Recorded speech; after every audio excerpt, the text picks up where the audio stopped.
Welcome back to Clever Orbits after a long hiatus. Today we're here to discuss the epic adventure of Star Trek Picard, Season 3, the final season. I have with me the illustrious Dr. Richard Futrell.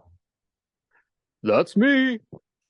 That is not how he ever talks if you're in a real conversation with him. But yeah, so what do we have to say about? I mean, like, it was fucking great.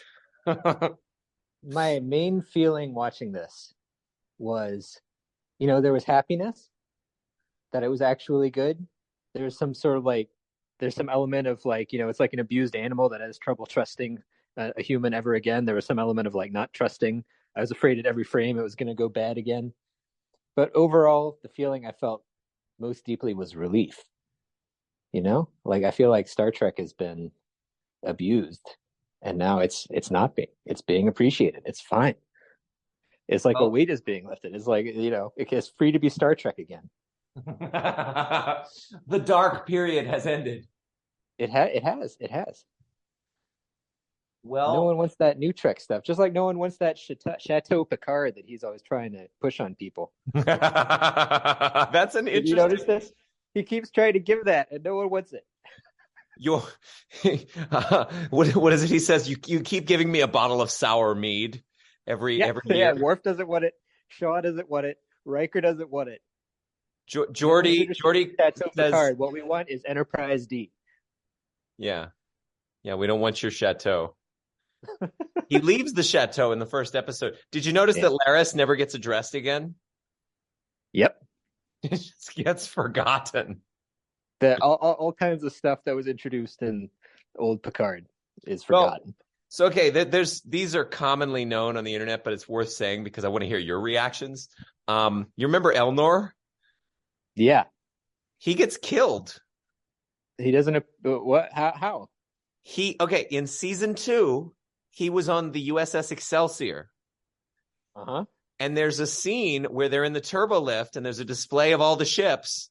And the USS Excelsior, briefly, the captain gets control, and then the fleet rearranges just to annihilate the ship.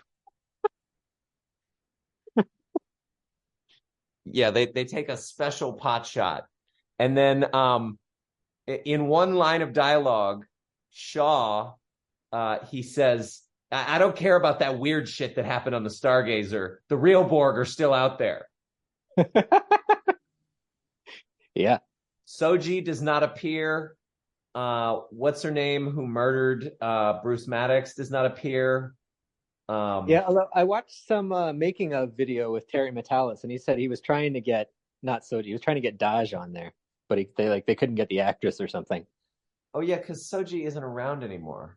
I honestly don't remember the difference, and it's the same actress, and it was some attempt to make that link. It wasn't a total snub, but nevertheless, I think I've been sort of wobbling between two different theses about what this season is about. Two different theses?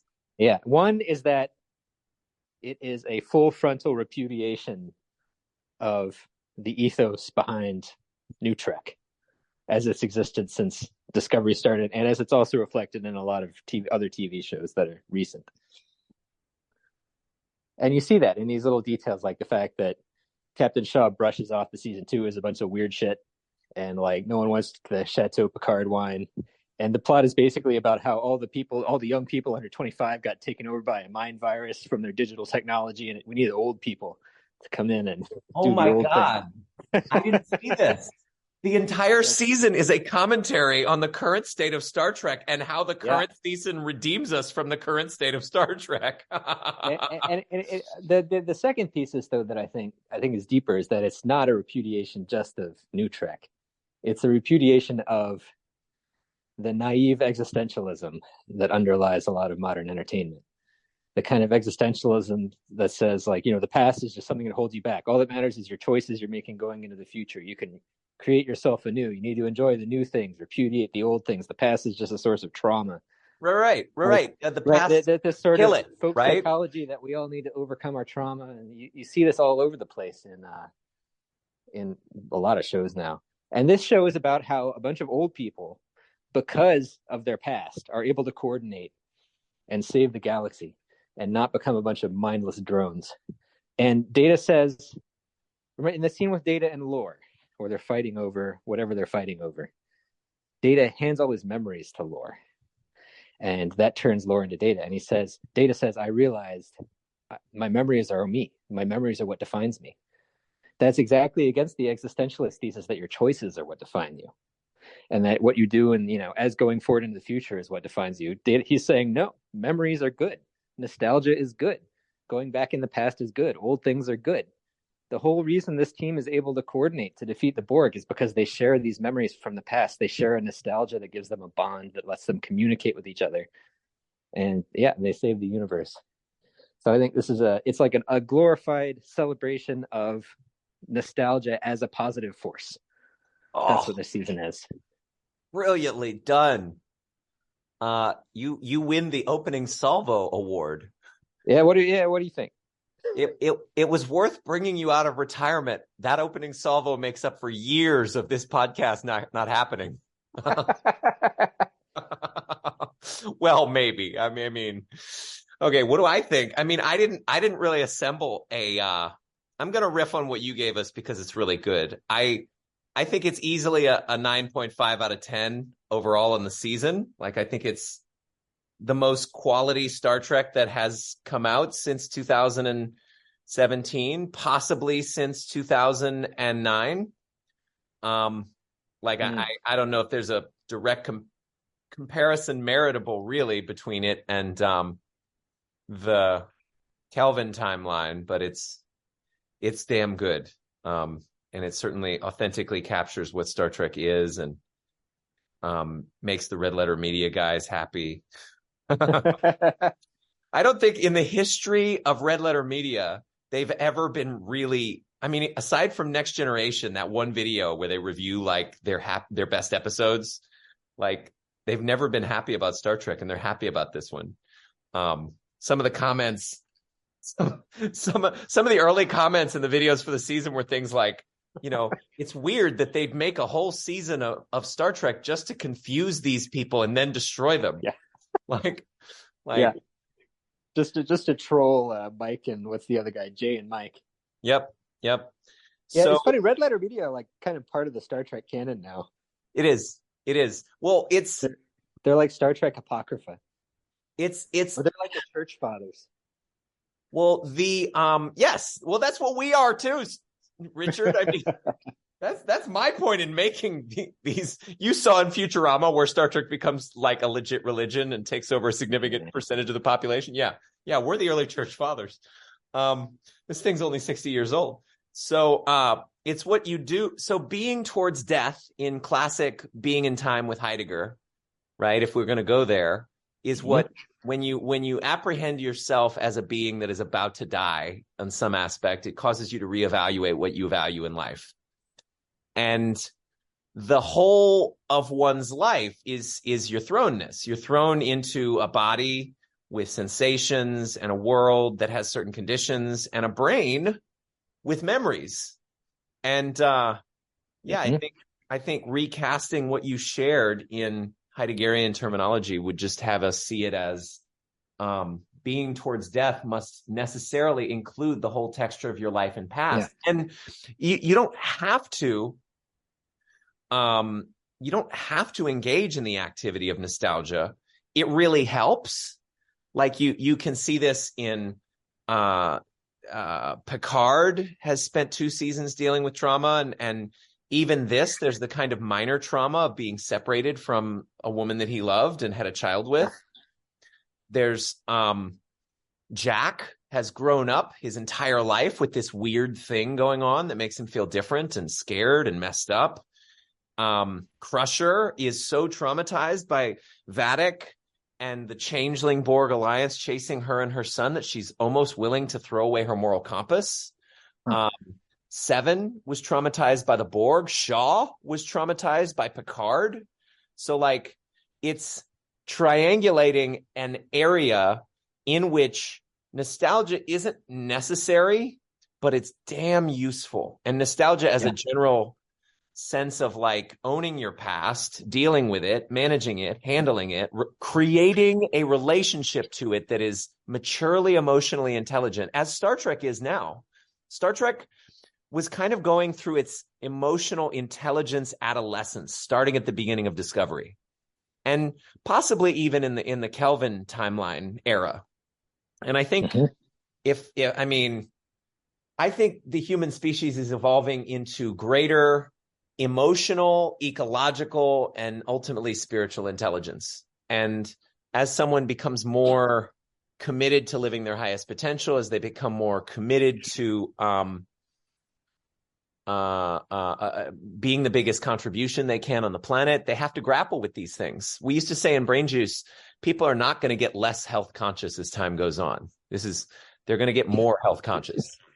And emotional health, spiritual health are included in my book, which I wouldn't have necessarily landed quite there when we started this podcast. Like I was kind of flirting with, okay, it's cool to have meanings that are empowering. It's cool to heal your trauma. You'll feel better. You'll be more effective, or it's cool to grapple with that. But now I think it's fairly common, like transformation and personal development and self-education, they become the new norm. They're in the mainstream. And I think Picard and the canon of Star Trek is admitting this to some extent, or impacted or inflected by this.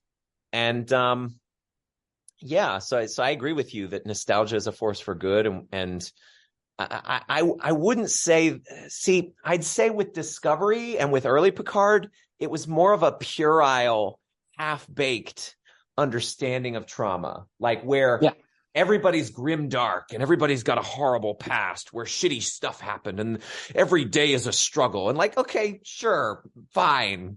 But that's not what the lived experience of it has to be, even if you don't have tools. Like my personal dream for Star Trek as a franchise is that eventually they'll hire someone like me to play not a counselor, but a coach for like early 25th century Star Trek spaceship crew, like because there's a certain emotional maturity that and that's kind of a real pipe dream, because like just having a counselor that's making a meaningful difference the way Troy does in this season really takes something. Like she was better used in this show than she was ever used in the original show. Not only her. I think actually this season made better use of the characters than most of the actual Next Generation.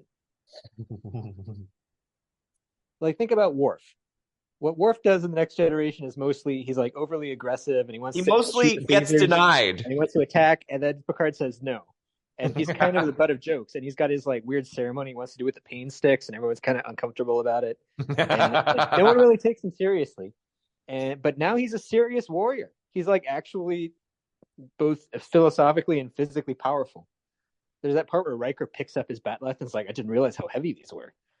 It's like Riker in that moment realized that he would never really took Worf seriously, but he should have.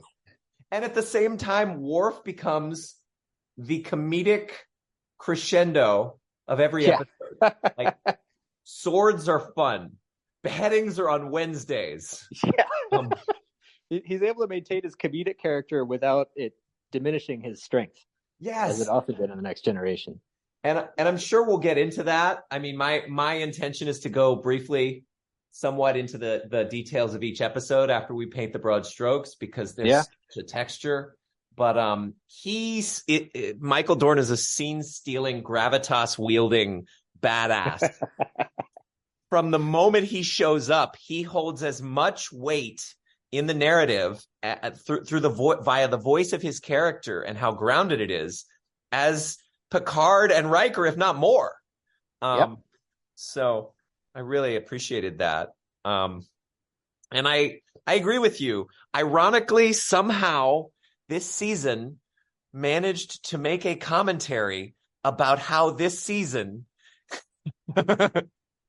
it's like a redeeming Star Trek from the brink of the void. Really, if you go on Reddit, I watched this video right before Picard came out, and and they talked about how there was a poll on Reddit where like 47% of people hate the new Star Trek, 20 or 25% of people hate it but believe it's going to get better, and the other like whatever's left of like 10 to 15 or something percent like it.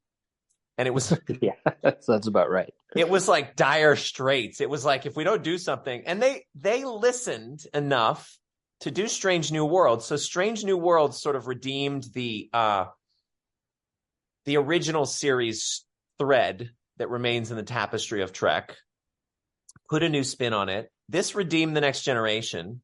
Legacy may very well continue that thread. Hashtag Star Trek Legacy, everyone. May it exist. What's that? May it exist, inshallah. May it exist. Prodigy, for better or for worse, carries the torch of Voyager. It's okay. And then there's like a gap, right? Just like Voyager. What's that? Just like Voyager. It's okay. Yeah, I loved Voyager, but then I grew up on Voyager, man.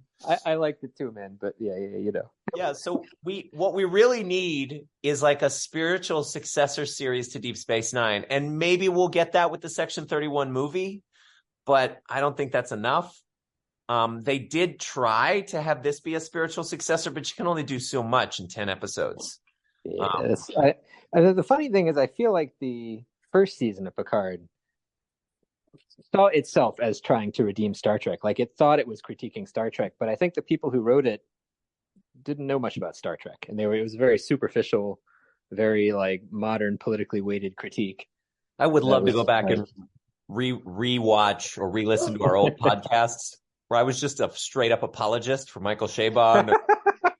Really excited that he was engaging with my questions on Instagram. Like Terry Metalis is a genius who is a committed Star Trek fan and has been for as long as he's shows.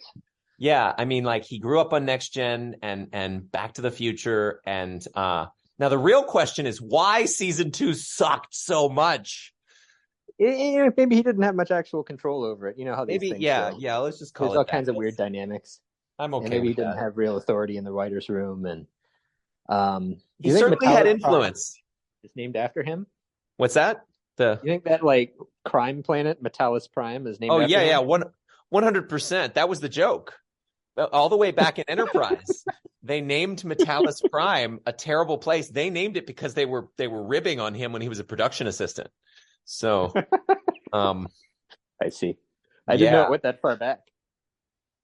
Yeah. He worked on like I think DS9, Voyager, and primarily Enterprise, and then he did the time travel show known as 12 Monkeys, which I also highly recommend. But anyway, we're gonna stop there on that. What do you think of Todd Stashwick? I think he's a national treasure. I'm not sure I know who that is. Captain Shaw. Oh, yeah, okay. Yeah, what? So I saw a comment on a video. I think it was the Red Letter Media video that said, "I would love to see a series that's just about Captain Shaw going around and very reluctantly solving people's problems and being a dick about it." It's such a shame they killed him. Yeah, they're supposedly going to bring him back somehow for the next show. Yeah, I don't know how. I really liked him. I really enjoyed it. And well, speaking of trauma, that scene with him in the 10 forward holodeck with Picard. There's a lot going on there. Yeah. So, I mean, maybe we could do this. I've still got some more big themes, right? I've still got some more big things to paint because I want to get to that in sequence. So, all right. This whole thing, this whole show exists, this season, the events of this season exist only because the Federation has several times looked askew at or swept under the rug the genocidal behavior of people associated with it. For example, Section 31, creating a virus in the Dominion War for the founders, Yeah. or Yeah. Admiral Janeway being genocidal through a neurolytic pathogen with the Borg. So literally, both of those decisions come together to bite everyone in the ass here. And the question that left me with was, could genocide ever be an acceptable option in a civilization versus civilization conflict? Because the resentment of the Borg and the founders for, well, you know what? Just speaking tactically for a moment, if Section 31 or Admiral Janeway had done a slightly better job, we wouldn't be asking this question. But at the same time, like, do the Borg, does the Dominion have a right to exist if it is diametrically opposed to the Federation and the good guys? And we've sort of talked about this in the past, how the Federation is assimilating people. It's just doing so in a arguably more insidious way. Yeah, but by acculturation. And so, like, it's not that they're doing anything different. It's well, okay, it is, because they're taking away free will. In both cases, the Borg literally take free volition and capacity for choice and self-development and make it a part of this whole. And maybe we will be releasing, listeners, in the future, a podcast exclusively on why the Borg are actually the good guys. They're a superior form of life. They're a superior form of life. It is, after all, a superior form of life. Well, that's the bugs from conspiracy. I know, but you know, those bugs have evolved into the Borg in terms of their story development. Yeah. I mean, okay, the writing for sure. Yeah, maybe there's a conversation to have about all three of the big enemies of the Federation. But the Dominion, the Borg, and those bugs. Those bugs were a big contender. But anyway, I mean, like, what would we do as a species if there was someone out there who, if there were an alien race that were going to annihilate us entirely, like they were an existential threat? And we're literally kind of dealing with this, at least in public discourse around artificial intelligence. So it's not that far away as a conversation. So is it an acceptable option to throw the switch and kill them all? I mean, you could see it in the Animatrix, for that matter. It's like, and then we don't succeed and they get pissed off and then they come back and they make things hard for us. So yeah, I think it's hard to evaluate that as people who've never actually been in an existential war. You know, we're like living in very peaceful times. I don't even know anyone who's killed anyone. Like, I think we don't really have the mindset to understand or to judge the actions of people under those kinds of circumstances. I know one guy who killed someone in Mexico. Okay, I don't know anyone who's killed anyone or I don't know anyone who's killed someone except in self-defense. Yeah, I guess, I don't know. Might have been. Yeah. So, do you think we're not ethically qualified to talk about genocide? Oh, I mean, something that would literally wipe out an entire species. This is a sci-fi concept, right? And in fact, it didn't actually wipe out the entire Borg or the entire Dominion. Well, who knows what the virus would have done without the antidote? But in practice, it's more like it's going to kill a lot of them. And I tend to think that, you know, we people who were raised in peacetime have a rosy view on what it takes to survive. Weak times make for weak men. Yeah. Weak time. What is it? Good times create weak men. Weak men create bad times. Bad times create strong men. Strong men create good times. Good times create weak, etc. That's like Aristotle said. But you know, the if you actually want to get into it, the historical comparison is the use of the nuclear bomb in World War II. And I tend to think that, you know, it was a war, man. It's a total war. So maybe it was justified. Okay. But it caused resentment that didn't go away. And yeah, well, in the case of these founders, that as an offshoot of that research, there was a lab leak incident.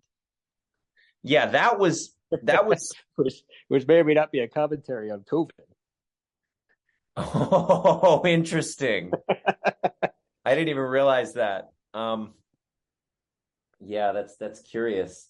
I also liked how the really ugly, disgusting, fleshy quality to the founders when they Oh were yeah, transforming was a result of yeah, them being an offshoot. Like that was really disturbing. It was more disturbing that they weren't gold like they were in Deep Space Nine to me than the actual mucky look of the flesh as it was transforming. But then yeah, it became more disturbing when I realized what it was the result of.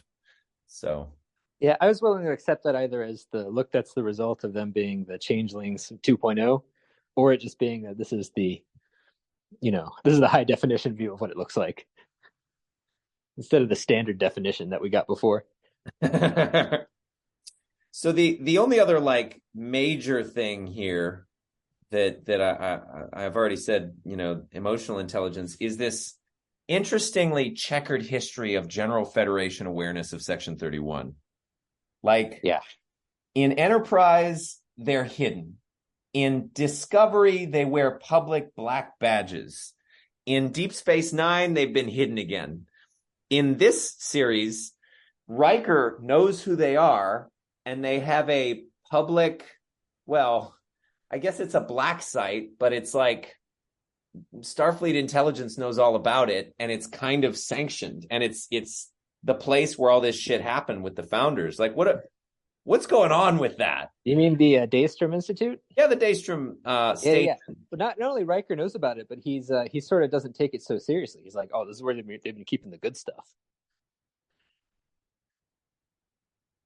Yeah, so like it's I kind of like that. He's not, overbearingly moralistic about it. well, it's strange to me because it gives me the sense that um I guess there was like a reform in Discovery such that naughty Section 31, be more careful. And then they were more careful. And then they make this fucking virus, and I guess Bashir thinks he's destroyed them, but how did they come back into the good graces of the Federation enough to have a station? I think they just had a part of that station. It's like they were leasing some office space there.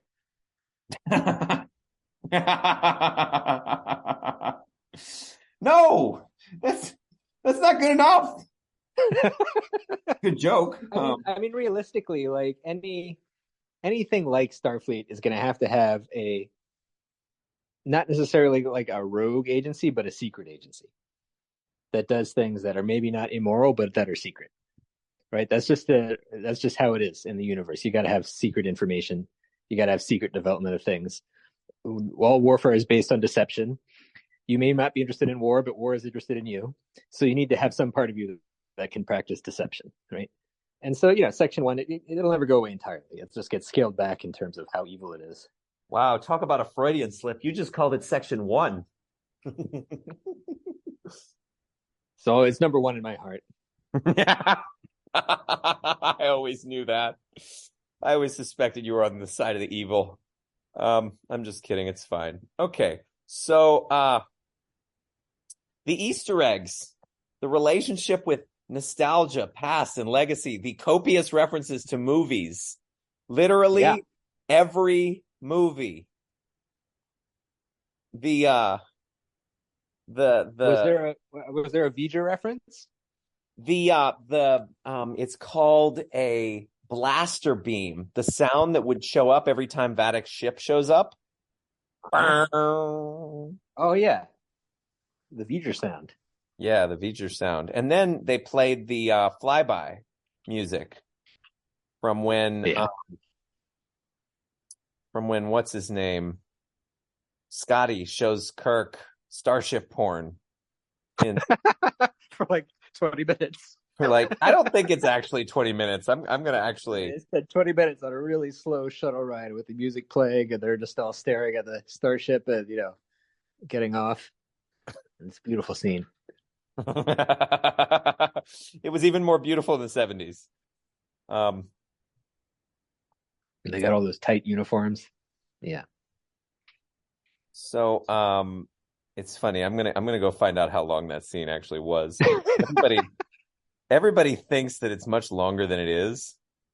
Okay, starts at 15 You know, minutes. I make fun of that scene, but that's the scene that got me into Star Trek because I was flipping channels randomly one day, and I came across that scene, and I was so intrigued I had to know more about it, and that's how I first got into Star Trek.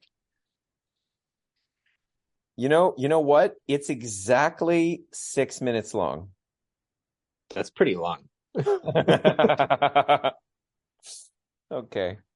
All right. So let's start with the Next Generation, the first episode.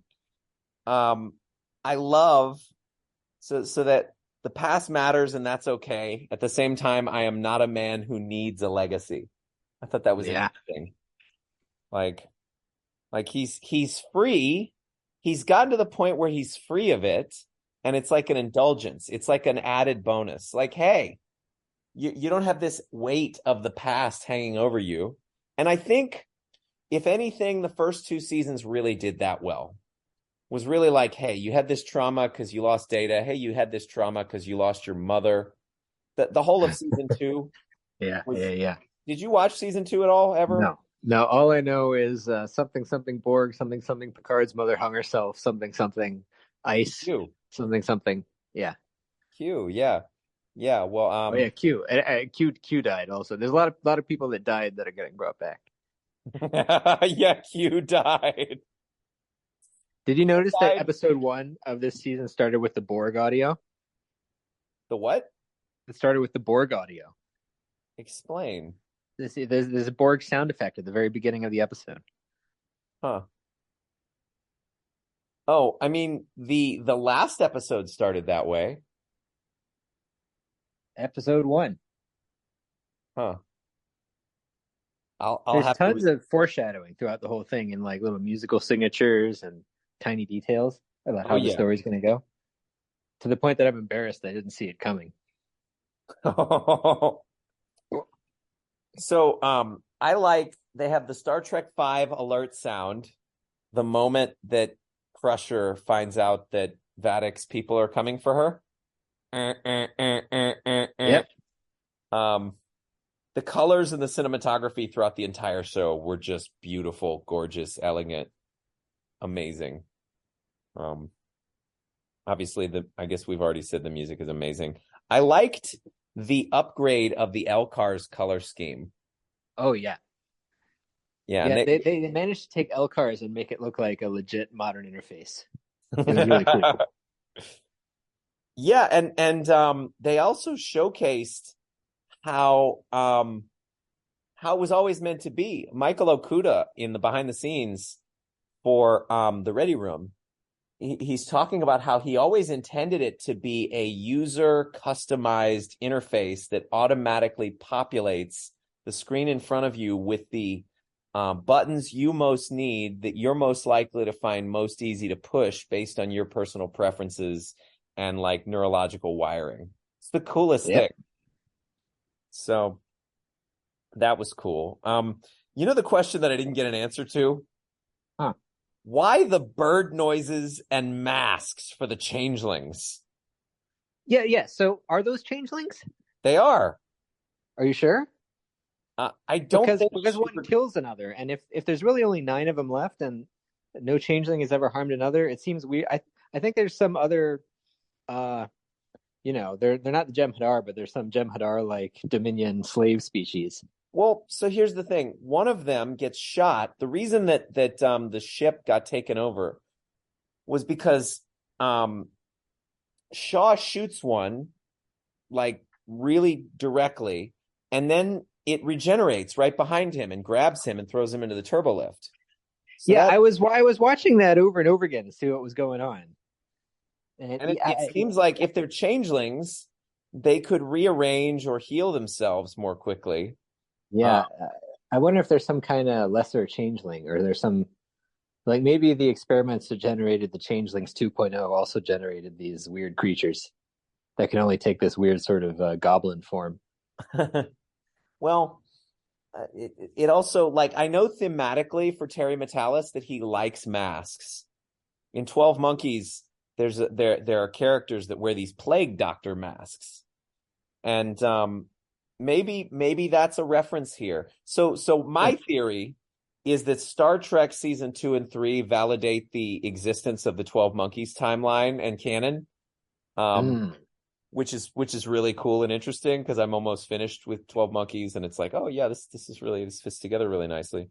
But my best theory is that if they are changelings, they despise any and every solid form so much that they're actually walking around in liquid form, contained by those suits.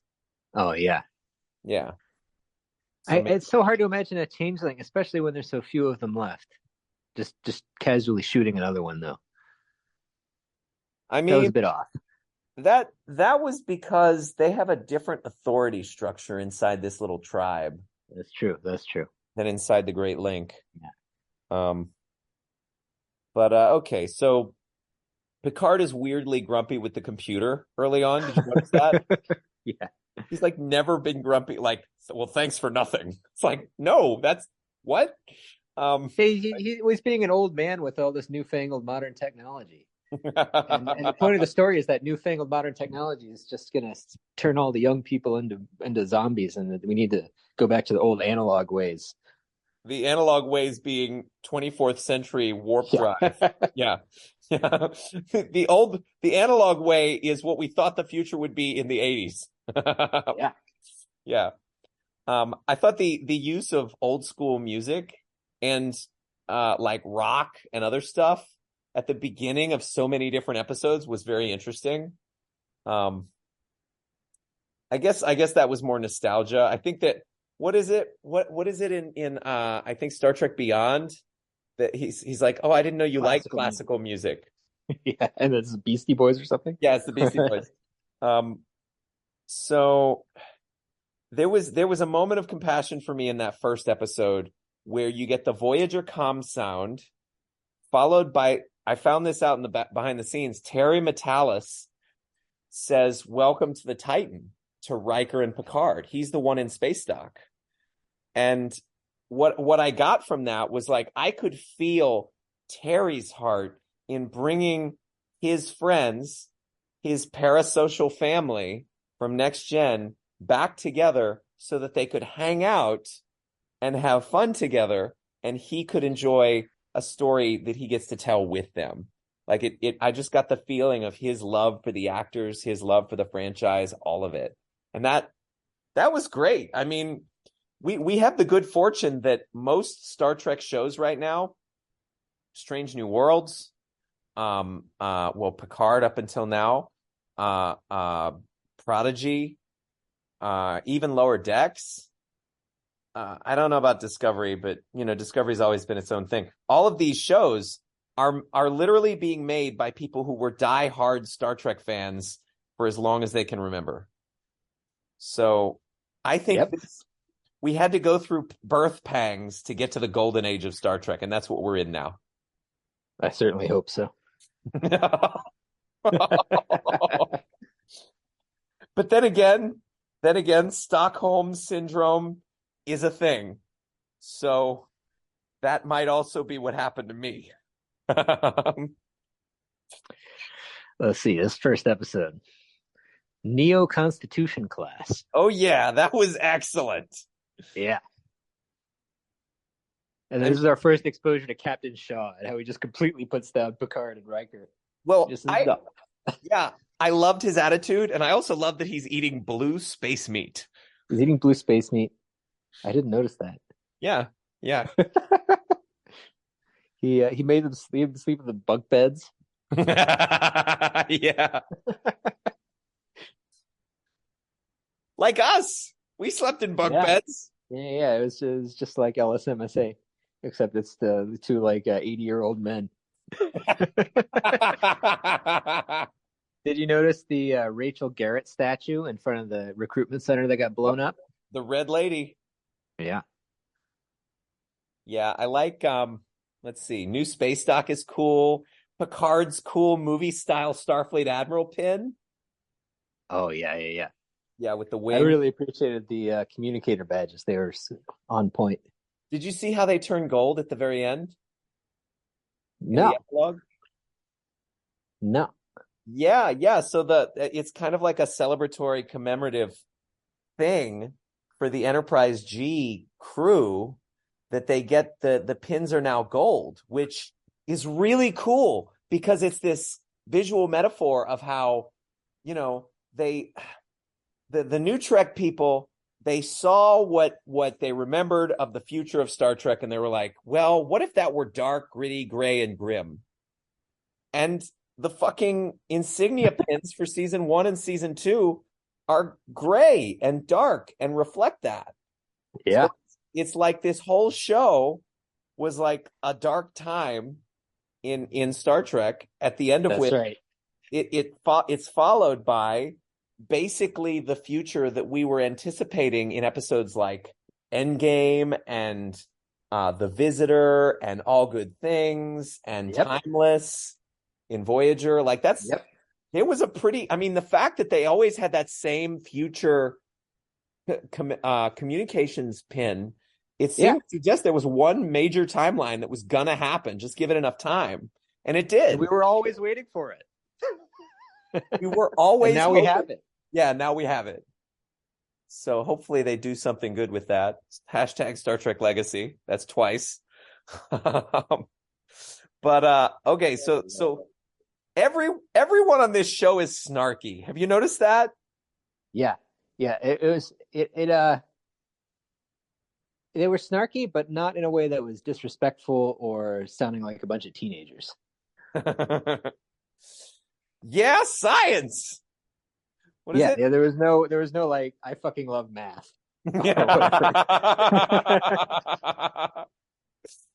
So did you see the Red Letter Media video that made fun of season 2 of Discovery? No. Oh, you should see it. I probably did, but I don't have any specific memory of it. Yeah, it's Star Trek Discovery season 2 in a nutshell, and it's them dressed in terrible uniforms for the characters. Okay, so the theme of the first episode seems to be on being old, celebrating old age. Old age is dignified, worthy, and just as beautiful a space to inhabit. For Data specifically as well is a great illustration of this.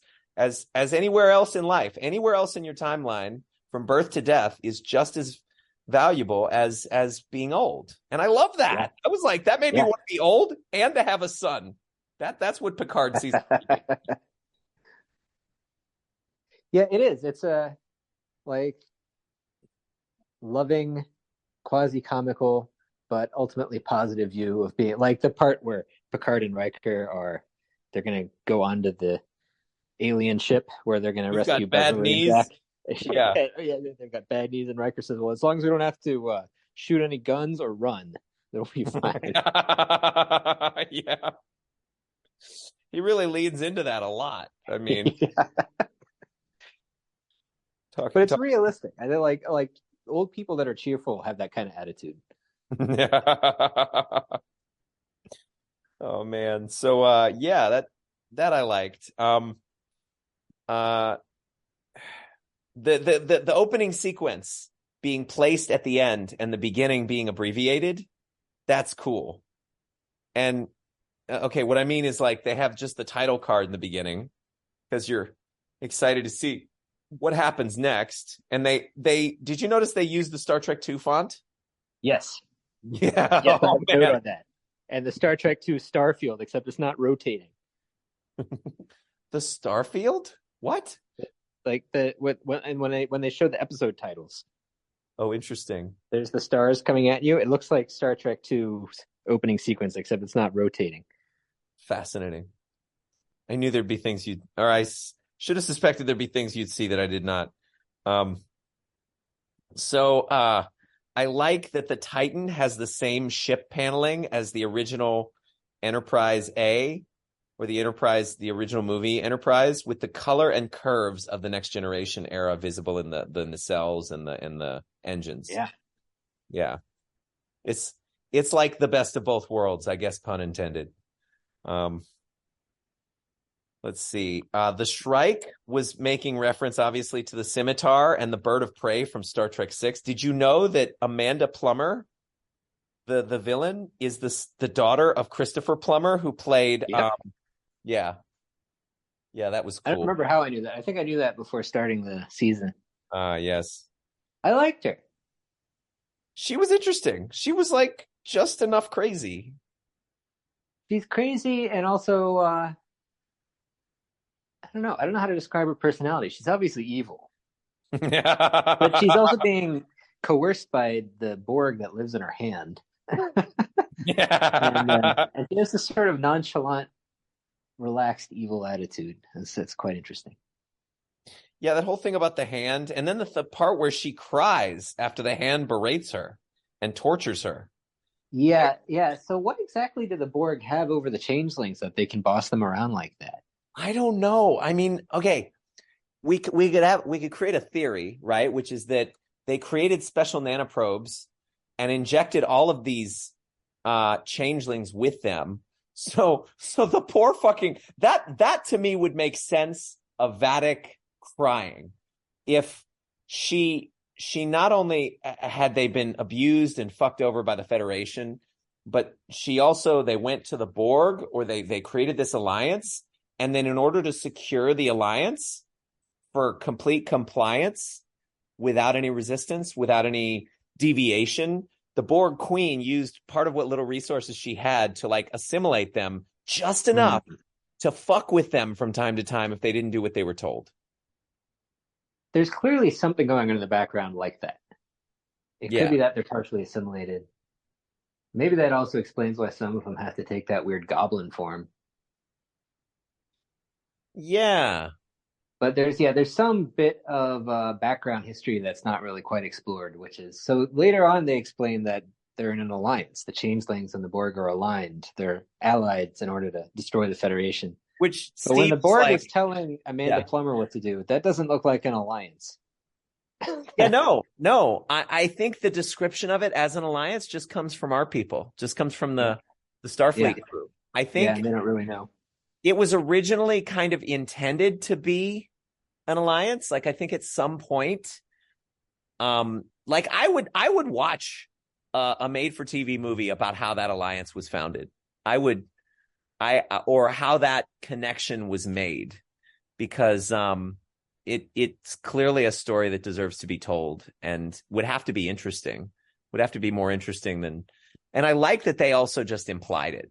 I like that they lay it out.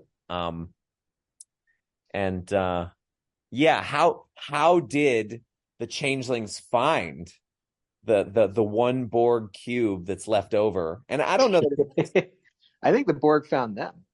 yeah. That's Yeah. the impression I got. Well, interesting because like future Janeway must have had knowledge of the Dominion War when she got assimilated. So then the Borg, or what was left of them, had knowledge of the Dominion.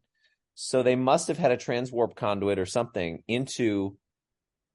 I mean, I don't know. Maybe future Janeway from her timeline knew about some version of this, because by the time she went back in time to deal with the Borg from that Tuvok is crazy timeline, they already had some version of Jack Crusher situation had happened. Because she was roughly 20, 24 years in the future or something, from the end of Voyager, which is not that far off from where this is set. So anyway, there's something that can be brought out that makes sense of it. I like any more to say about that? Sorry. No. So I like the external shuttle sensors from the Savick, which was the shuttle that Picard and yeah, you can see it when the shuttle gets blown up. But the old style TOS pulse ox readings, like the display that you used to see on the wall in McCoy's sickbay, it's just like hanging out there on the LCARS screen. Nice catch. Yeah, it was fun. And then I also like that the recruitment center destruction was a test of the pulse the portal weapon, but that it was also a fuck you to the Federation just because they could. Yep. Yeah. So Next Generation, that was great. Then we get to Disengage. I love Yes, yes, I told you not to engage. Like that, Worf, his arrival was amazing. And watching it again, the parts where Worf is communicating to Raffi and you don't know it's Worf yet, it's his voice. Those lines are best read in his voice. Yeah. Yeah. Do not engage. Do not seek fear. Do not seek blame.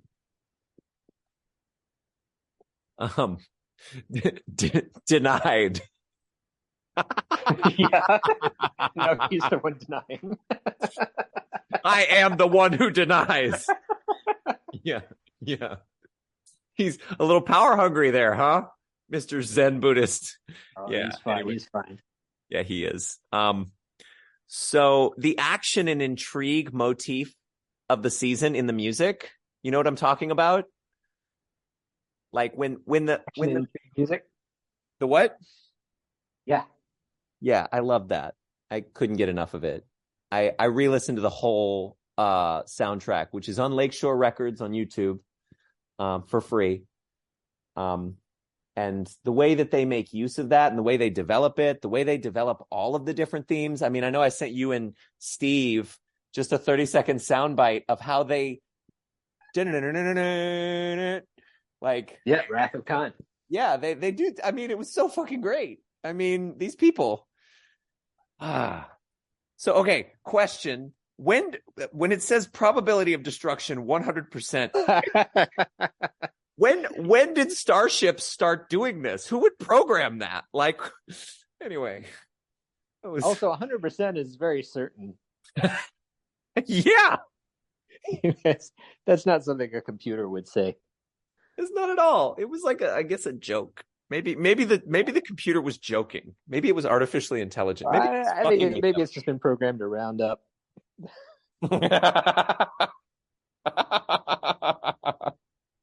You're fucked. I like transporter inhibitors. That's something we've been missing. That's an important thing we've been missing. I love Picard's smile when the transport inhibitors work. Yeah. That was truly satisfying. What's that for? It's to prevent exactly this. Did you notice that Jack calls Picard Captain? Oh, does he? Yeah. Interesting. It's because that's how he's used to his mother referring to him.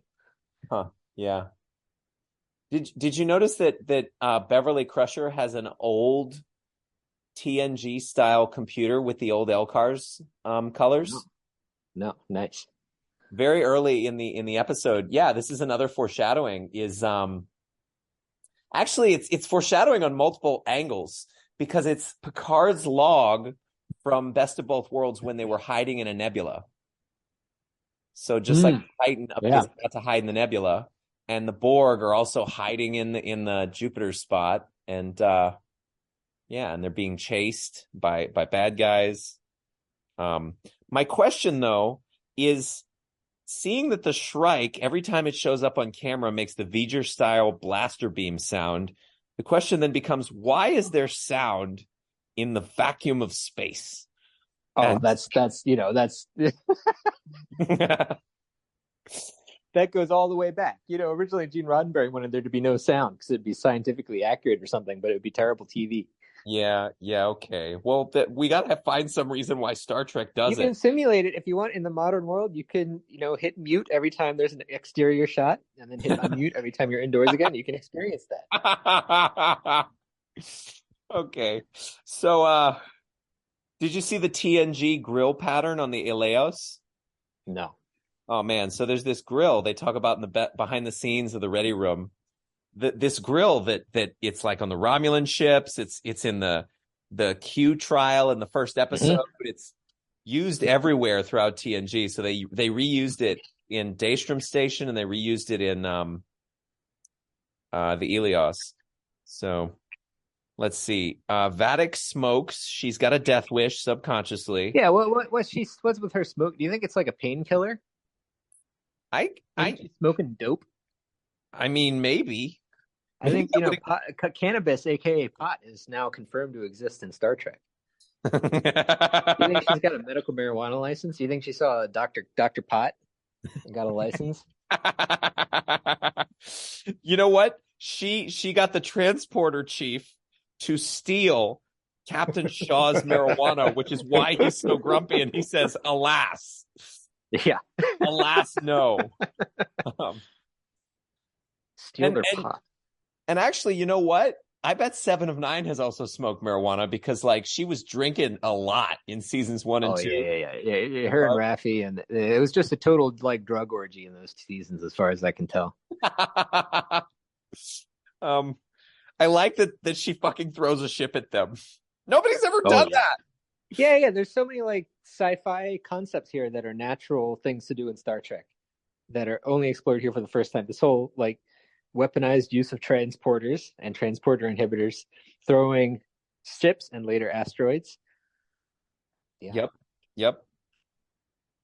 Um, let's see. So I had a running theme going through these episodes, which is like first you get the space meet, and then when Picard talks to Jack and he's sitting in the hallway of the Titan, he sits on a space bench.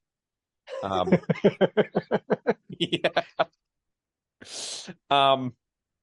And there's all these interesting 12 Monkeys references. So when they travel in time in 12 Monkeys, it's called Splinter.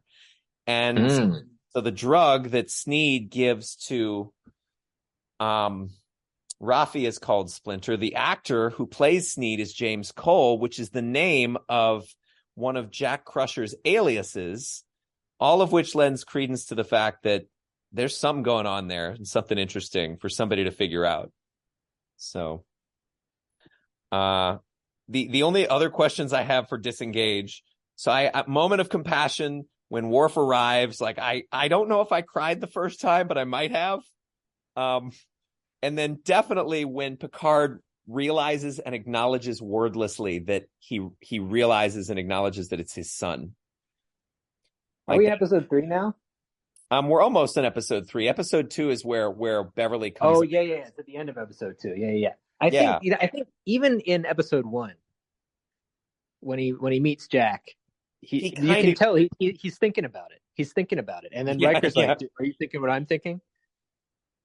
And then Beverly never says to Picard that he's your son. She just looks at him, and he's been thinking it, and so he gets the. This is an example of how the shared history that these characters have enables them to communicate.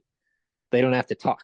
They can express that information because of their shared memories. The value of carrying a legacy in your brain. Exactly. It allows you to create a community, allows you to coordinate in a way that is not Borg-like. Yeah, that's actually really cool. Now, the only question I have for what happens next in that scene is, how is it that Picard is able to overrule Shaw suddenly? Yeah, there's a lot of unclarity about what exactly is going on with the chain of command here. Like, I guess Riker tries to pull rank, and he says, "I'm a captain," and then Shaw's like without a chair, and then but Picard's an admiral, but he's retired, and I don't know. Yeah, I think Shaw's just a good guy, and the force of Picard's like upset about potentially losing his son, like the same influence Seven of Nine had. Like, do you want to be the guy who let two legends die, or do you want to be the hero who rescues them? Like that same sort of energy of like ever so slight deference to the fact that they mean something, at least to the larger Federation. Like maybe he was just like, well, I can't let Admiral Jean-Luc Picard's son die. Yeah. He just surrendered immediately. He very reluctantly does the right thing. That's his character. Yeah. God, Shaw's sick about it. Anything else on that one for you? Let's see. Oh yeah, bring out them notes. Sneed the Ferengi. Yeah, did he have any connection to Deep Space Nine? No, or is this not totally directly. New Ferengus? Not directly, but he did have facial hair. Yeah, it's I was hoping there'd be some connection to Deep Space Nine, but it's interesting to see like this is what the Ferengi are, right? They're really violent and sleazy, and that was sort of toned down because of 1990s TV standards. So it's nice to see the Ferengi in their true natural element here. Yeah, the other thing is the yet another 12 Monkeys actor, Kirk Acevedo, plays the the the Vulcan. Fuck, man, give me a moment. Criminal.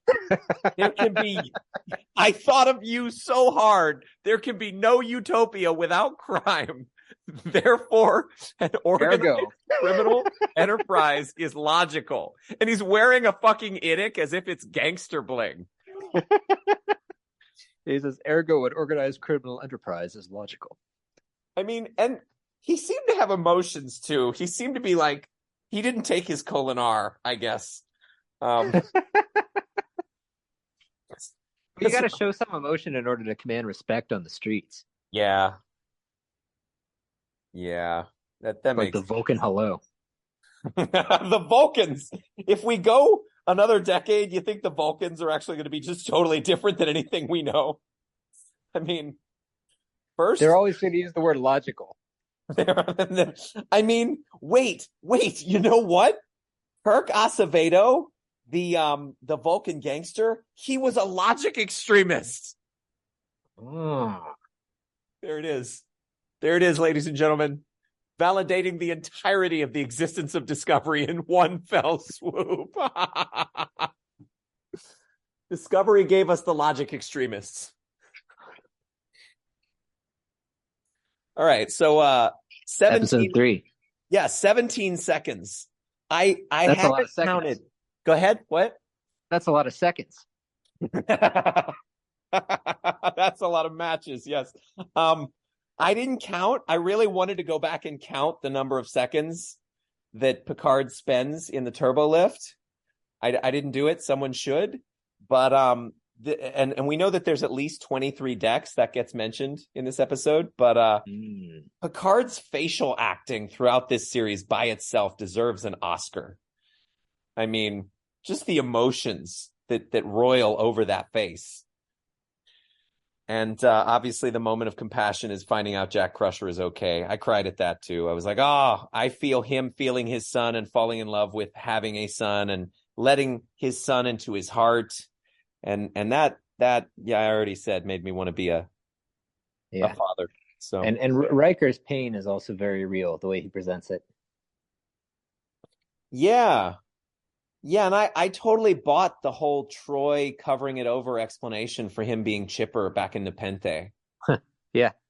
Yeah. And so evidence for my transformation is penetrating the mainstream, even mainstream of sci-fi, is when Worf says, I have been working on myself. As humans say. As humans say.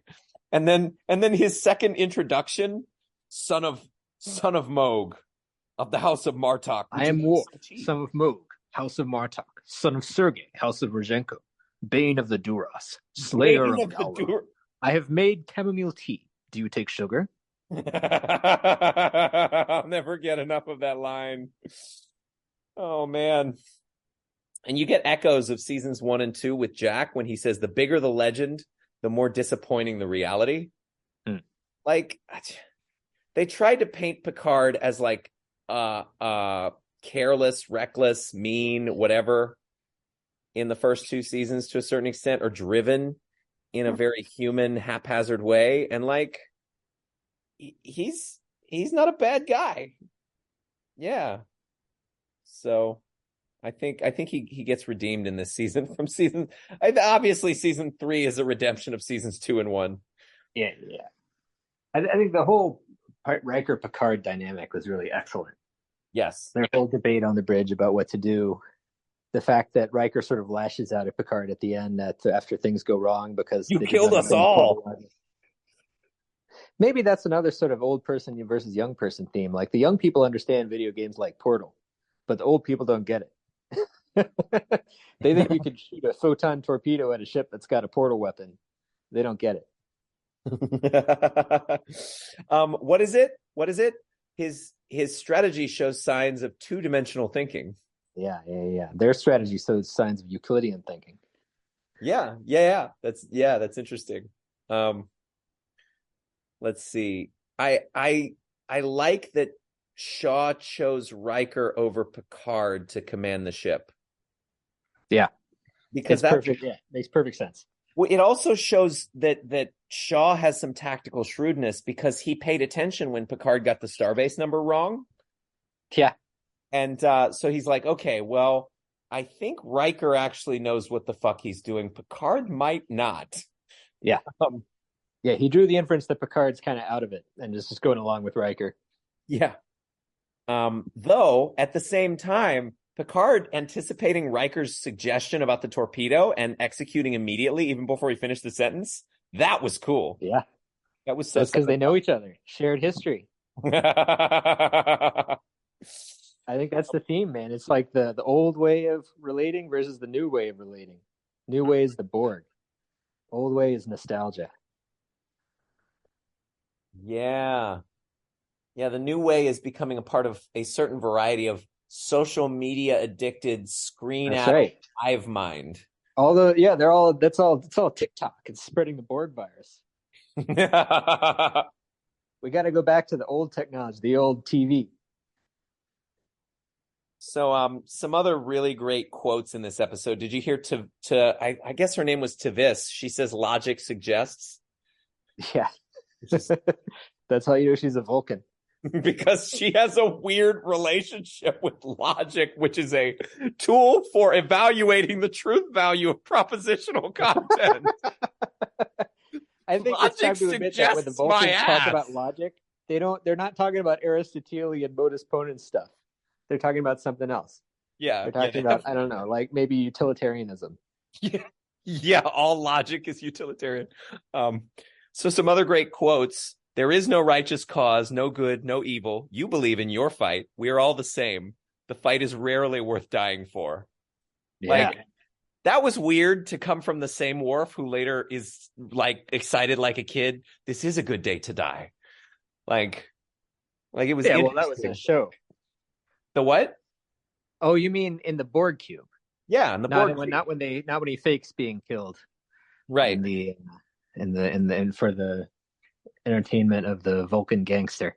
Oh yeah, Worf's arc in this season was crazy. I mean, when you consider it as a whole, the way that he shows up and then he pretends to die and then he comes back and then he fights and his baldric actually protects him from Borg plasma weapons. Yeah. That was cool. Like, finally, his baldric has a meaningful purpose in the story.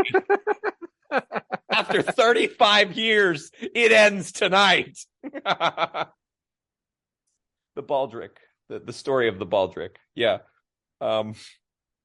Let's see. Jack might be foreshadowing. He says, I might need to join the queue. He says that when they're fixing the thing and then he gets knocked out by the changeling. Nice catch. Yeah. I was actually, I had trouble hearing what he was saying when I was watching through the second time. And I thought he said, might need to join the cube. And I thought, well, that's really out of character and a really blunt foreshadowing. It makes a lot more sense if you said I want to join the queue. Yeah. Yeah. Yeah. So that there's tons of stuff. Like another bit of foreshadowing is when Captain Shaw is in the operating table. He says, "How does she keep finding us?" And then the camera immediately goes to the trail of blood on the ground. It's a metaphor for how they're trailing whatever chemical it is that they're leaking. Oh yeah, for sure. And this is the episode where we first see a changeling, and that was an awesome moment when Jack Crusher pushes the guy, and then his face morphs a little bit. And for any Deep Space Nine person, you know immediately what's going on. That was an incredible, yes, moment where I knew this was going in somewhere a very interesting direction. Well, they also interrogate the guy who played the first changeling that we encounter is the guy who played from Terminator: The Sarah Connor Chronicles, John Connor. Oh, yeah, interesting. Yeah, and then Terry Metalis really likes using actors from things that he appreciated. Christopher Lloyd plays a major character in 12 Monkeys season 3. So this guy is well connected, and it's really nice to see him deploy people. I agree that the changeling thing. Did you see? I always thought the changelings were the best Star Trek villain. Why Most interesting. so? Why are they better than the Borg? They're the most Curious. interesting.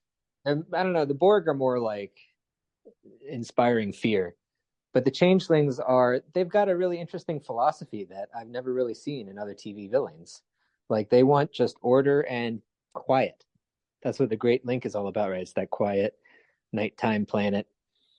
And it's even referenced here. Vadic says there will be silence again, with reference to the good times in the Great Leak. They just do extreme. They want extreme order, extreme quiet, and so they infiltrate silently and they manipulate and they make everything quiet and orderly like they like. And it's interesting. It's just not something that I'm used to seeing elsewhere. I mean, don't get me wrong, the Borg are cool, but like a cyborg race that's attacking humans is things that we've seen elsewhere. The Changelings are, the most intellectually interesting of the Star Trek villains, I think, for that reason. Yeah, uh, I think it's a worthwhile discussion. I think the Borg Queen kind of doesn't nullify that, but adds a wrinkle when she says the vindication of both our species to take everything back from those who live like shattered glass. Yeah, that was cool. That was really cool because that is philosophically why these two species would partner up, because they both are like, they have an integration that the solids, fucking solids, yeah, that they don't have. Did you notice the Dominion font on the bombs? Yeah. Yeah, that was cool. I thought, okay, so no win scenario. Yeah, so at the end of episode 3, like there's a real feeling of incredible defeat and certain death. It's that's like all nothing because I've of seen in Star Riker. Trek. That's all because of Riker's story. Attitude and like the fact that on the bridge in front of all the young ensigns and stuff, he says, "You've just killed us all." It's like, and you see everyone looking at each other, and it's like, it's heavy. It's like you really think they're gonna die. And so then episode 4, which I think is my favorite episode of the season. Yeah, Jammer, of Jammer's Jamal Episcopon, he gave it the 4 stars. So that's a shared opinion that it was basically arguably the best of the season. And I mean, so the first 4 episodes are like a really great remake of or a remix of certain elements of Star Trek 2 and Star Trek 6. And maybe a little bit of Nemesis dropped in. And that would have made a good movie by itself. But the rest of it was more leaning into the Star Trek 6 vibes of like conspiracy. Yeah, for sure. And, so I liked Picard gives this speech about crew in the beginning of No Win Scenario. Riker has this nihilism that is obviously a story and not an empirical observation. There's nothing that proved to me that there's anything after. Like, okay, man, you just go do the fucking landmark for him. You'll be fine. Also, do you remember the Traveler? Do you remember the weird like face god that sucked them into another galaxy? Do you remember the Q? I think there might very well be something after. Yeah, seriously. Even that one episode where you couldn't sleep and people kept experimenting on you in another realm. I mean, these guys see more supernatural shit than anyone all over the galaxy, and yet they're the most hardcore atheists.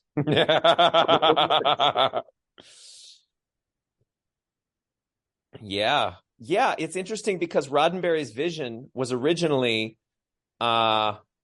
tolerant, socialist, technocratic, like atheism. Yeah. And now it's like atheism is a religion to be interrogated and demolished in the face of burgeoning spirituality. And the canon of Star Trek has affirmed this with that whole episode of Lower Decks where the guy ascends, even though they kind of make fun of it. He sees like I forget what it is, but and then there's how what's his name, the guy comes back from the universe is balanced on the back of a giant turtle or something. Yeah, and then what's his name comes back from the dead. Who was that? Um, back of a giant koala, excuse me. Why is he smiling? What does he know? And then V'ger evolves into a higher level of existence. Kess Yeah. ascends. Cisco becomes a god. There's all kinds of highest planes of existence going on here. And Guys, Riker's like, after we die, I've never seen any evidence that anything happens after we die. it's really about where you put your focus, man. He just kind of forgot. I guess. Yeah, he forgot, and he's he's deeply traumatized by the loss of his son. That's what he's working through, and it's holding him back. That's why he only advocates defensive strategies. That's why, yeah, he's this. It's really like the belly of the whale here. They're in this black hole. They're running out of air. It's like the most grim situation ever, and they're also wrapped up in their own problems. So this is where we finally get that scene in the emulation of 10 Forward, the one with Jack and Picard, and the one and then Captain Shaw crashes the party. I found Captain Shaw's description of Wolf 359 with like the subtle sound effects coming in. It was really scary. It made me think back to the first episode of Deep Space Nine, which was also really scary. Oh yeah, like they really emphasizing that this battle was something that the Starfleet people had none of them had ever experienced anything like this. Yep. And Shaw's story was completely harrowing. Yeah. And it's very real. This survivor's guilt that the ship was destroyed and some random officer came down and said, "All right, you get in that life pod. You get in life pad." He got randomly selected, as he says, some dipshit from Chicago. And he's clear. But going back to the idea that this is a more mature take on the psychology of trauma, it's not like these people are totally in the thrall of their trauma, and you see that even here. Like Picard, so Captain Shaw is bringing up how Picard was on the cube destroying everyone, and Picard he doesn't like break down in trauma. He's processed it. He's like, it's okay. I understand if you feel that way, and then he just leaves. It's okay. He's processed that. He's through it. Maybe not completely, but enough that he can function. It's not like his trauma is defining him. And even with Captain Shaw, although he's clearly got some kind of PTSD over this situation he was in, it's still not treated as like this monstrous thing that's taking over his life, as shown in the fact that Picard kind of makes fun of him over it later. He says, despite the fact that you are indeed a dipshit from Chicago. Yeah, I didn't realize that. Kind of making fun of this guy using this story that he related about the worst moment of his life. Yeah, and showing that they're adults. They're adults. They're not they're not going to fall apart over this stuff. They're professionals. Yeah, they're not children crying over the fact that I don't have a good example from Discovery or early Picard, but there were I don't know. It seemed self-indulgent. Yeah. That's what this is not. Yeah. Like a real kind of PTSD memory and realistic handling of that, and not at all self-indulgent. I thought this was a great scene. Yeah. Yeah, and also just the thickness to Shaw's character. Like the experiences he's been through and who he is. Like I don't know, he was the standout of the show. Shaw lives, or Shaw needs to live. I'll bring him back sometime. Maybe he'll be an android. He'll have his own. What is it? Can you give me one of those bodies? Jack Crusher says, like, give me a synth body. So it's I like Beverly's shock of gray. For some reason, I noticed that really intensely in this episode. I like 10 fucking grueling hours. That was a good usage. Yeah. Like I was okay with that. That was not weirdly self-indulgent, attempting to be like new Trekkie. I like Riker's inspiring speech at the end of the episode. I like that they end up working together. Like they return us to what we expect from TNG, even if not all the crew are there. I like the space babies. The reference. I think we should boldly get the hell out of here. Yeah. It's like he's been listening to the opening theme narration over and over for the entirety of his career. He's like tired of it. Did you ever see that the Star Trek Intakes channel? Yeah. Oh yeah, of course. Of Yeah, course. so there's one where something happens and then you see Jonathan Frakes and a couple other actors going da da da da da da da, because they know that it's transitioning to commercial break and that's what's going to happen next. It's just great.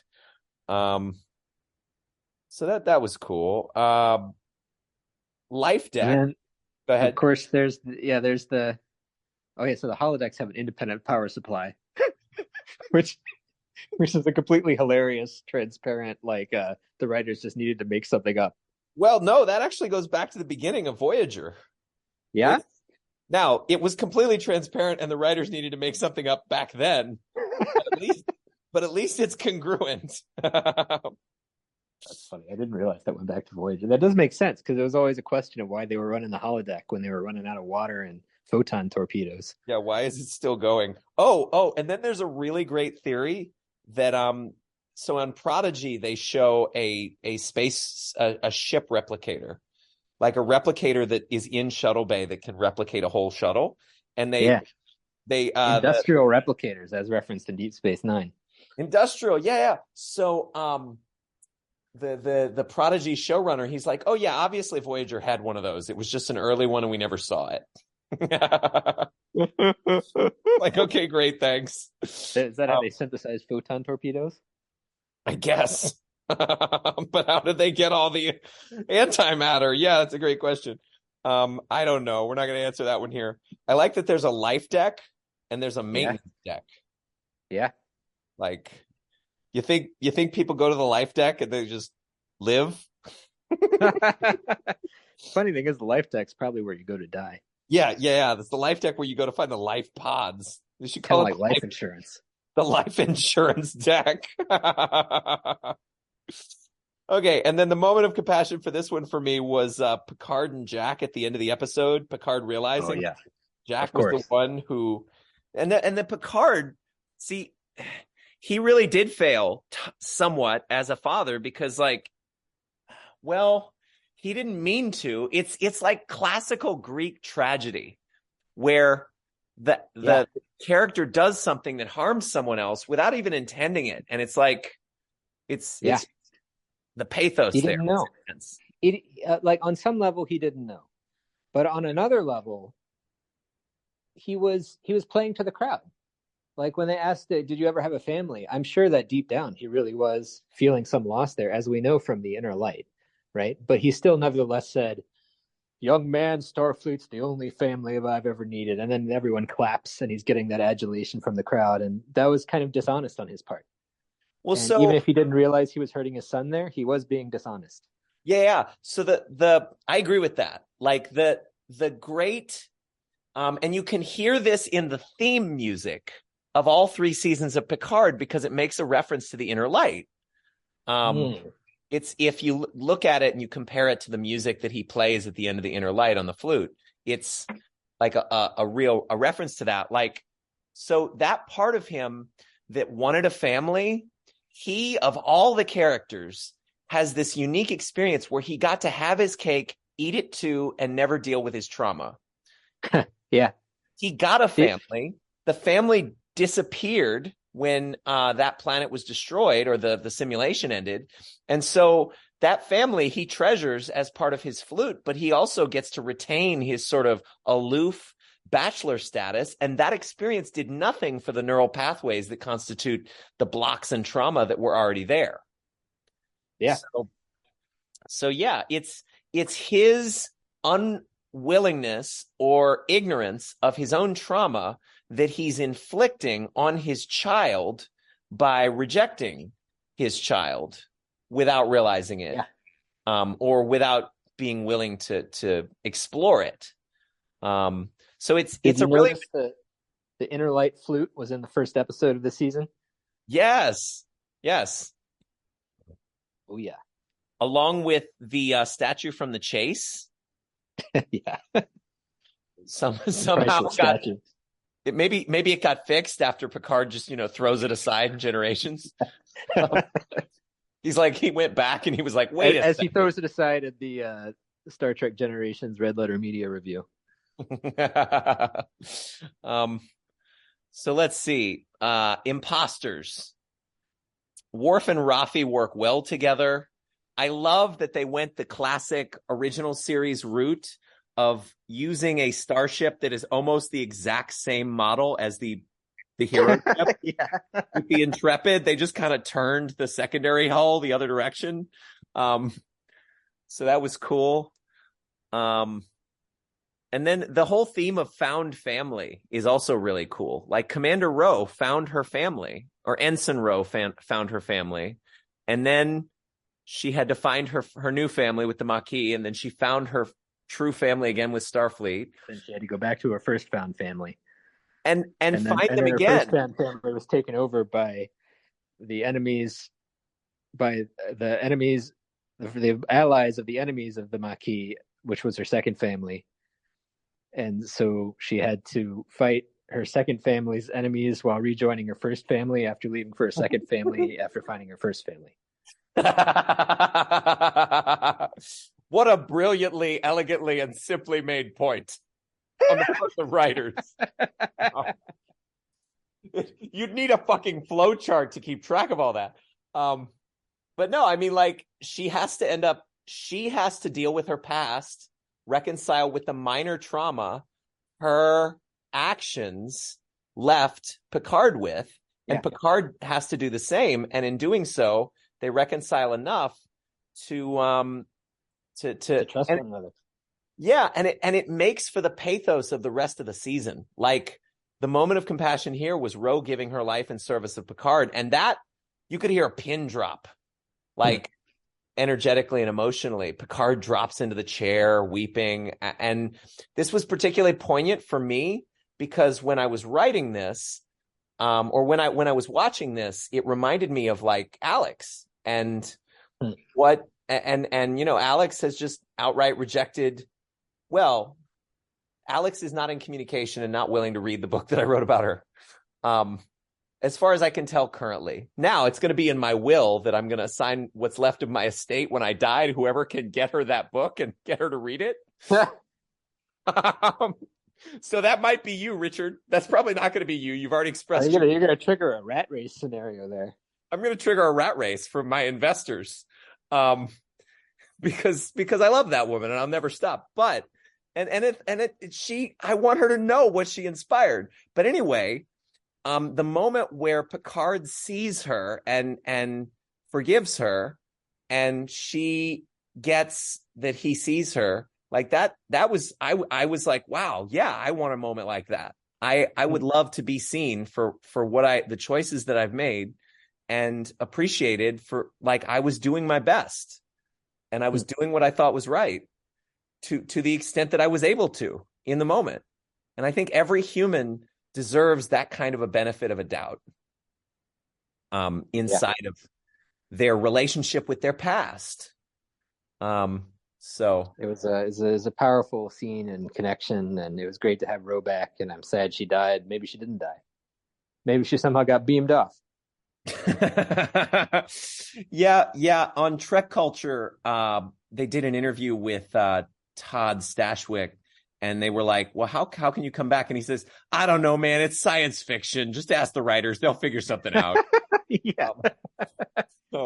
So who knows? I mean, I like that she died there. And then, of course, on Red Letter Media, they make fun of that. They were like, oh, yeah, this was Riker's favorite adventure because he got to see the two women who badmouthed him die in front of his face.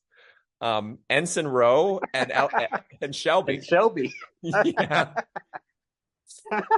So I mean, that's a thing. That's okay. Riker's fan fiction right here. Yeah, Riker. The whole thing is Riker fan fiction.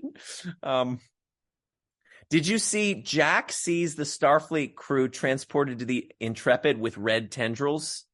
Do you remember that? That's one of those things you see on your second watch through, and you realize, oh. Also, in episode 3, when they first realize they're changelings, one of them says, "Oh, isn't it weird for a changeling to take over as transporter chief?" Yeah, it's like, wouldn't they take over as someone higher level? Because the but no, the changelings have a new strategy, and they're clever. Yeah, I love the way that they combine Borg and changeling cunning in the overall strategy, like, and the Borg capacity for evolution, and then the changelings like hiding out in order to facilitate that. That was all very satisfying.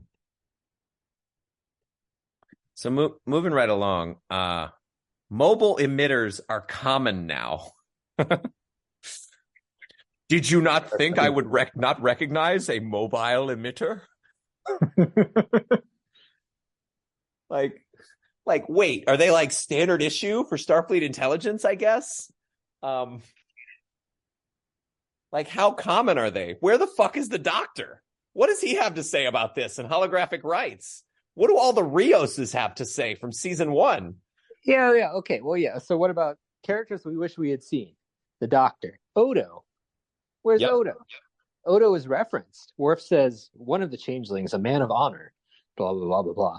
And we see a little stock picture of Odo, which looks like him from season 1 of Deep Space Nine, when they hadn't really worked out his makeup yet. I'm just sad we didn't see Odo. Yeah, I would have been okay with Bashir, or any more Deep Space Nine. Deep Space Nine is kind of the neglected series in terms of follow-ups. Yep, exactly. That's why I was really excited to see the changelings, and it's okay. It's okay. I'm happy. I'm happy with what we got. I would have been okay to see Dax. She's still hot after 20 years. The woman who plays Ezri, Elim Garrick. Yep. Miles O'Brien. That would have been satisfying. That would have been really satisfying, man. It would have been good for him to be on just as still the transporter chief. And then he's helping reconfiguring the transporters because of the DNA modification that was happening.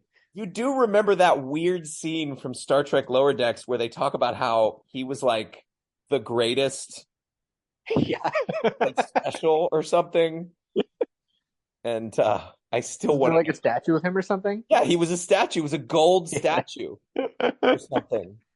And the greatest chief petty officer. Someday Star Trek will explain that.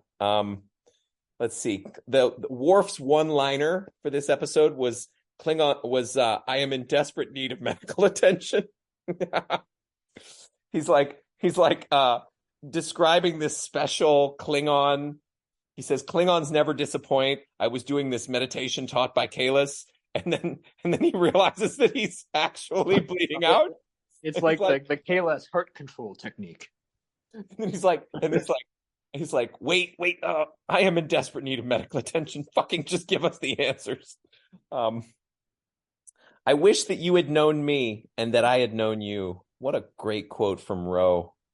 Man, you broke my heart and you broke mine. Just going back to Worf there, I really thought he had died. Yeah. I was really upset. Yeah. I really thought that they had brought him back just to kill him, and I was really angry. What did you think when they killed Data? Which time? This time.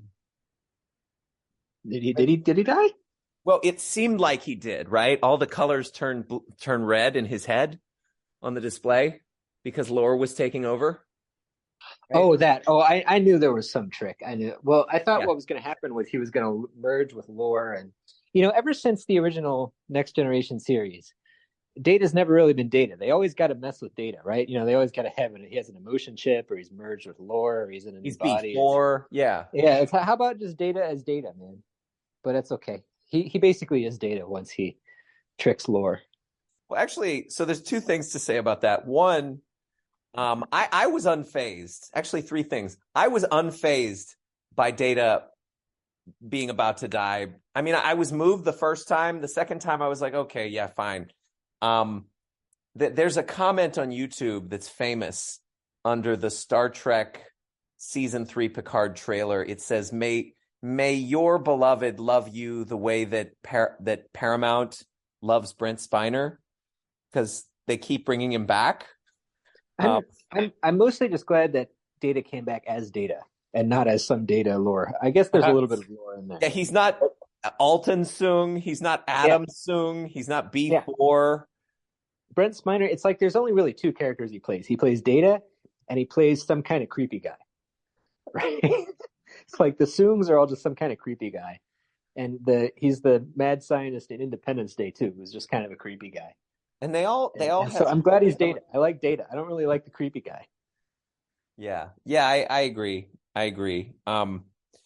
Now there's also the comment to be made that as time's gone on, Brent Spiner is getting an easier and easier job because he's basically playing Brent Spiner now with fun eyes. Like Yeah.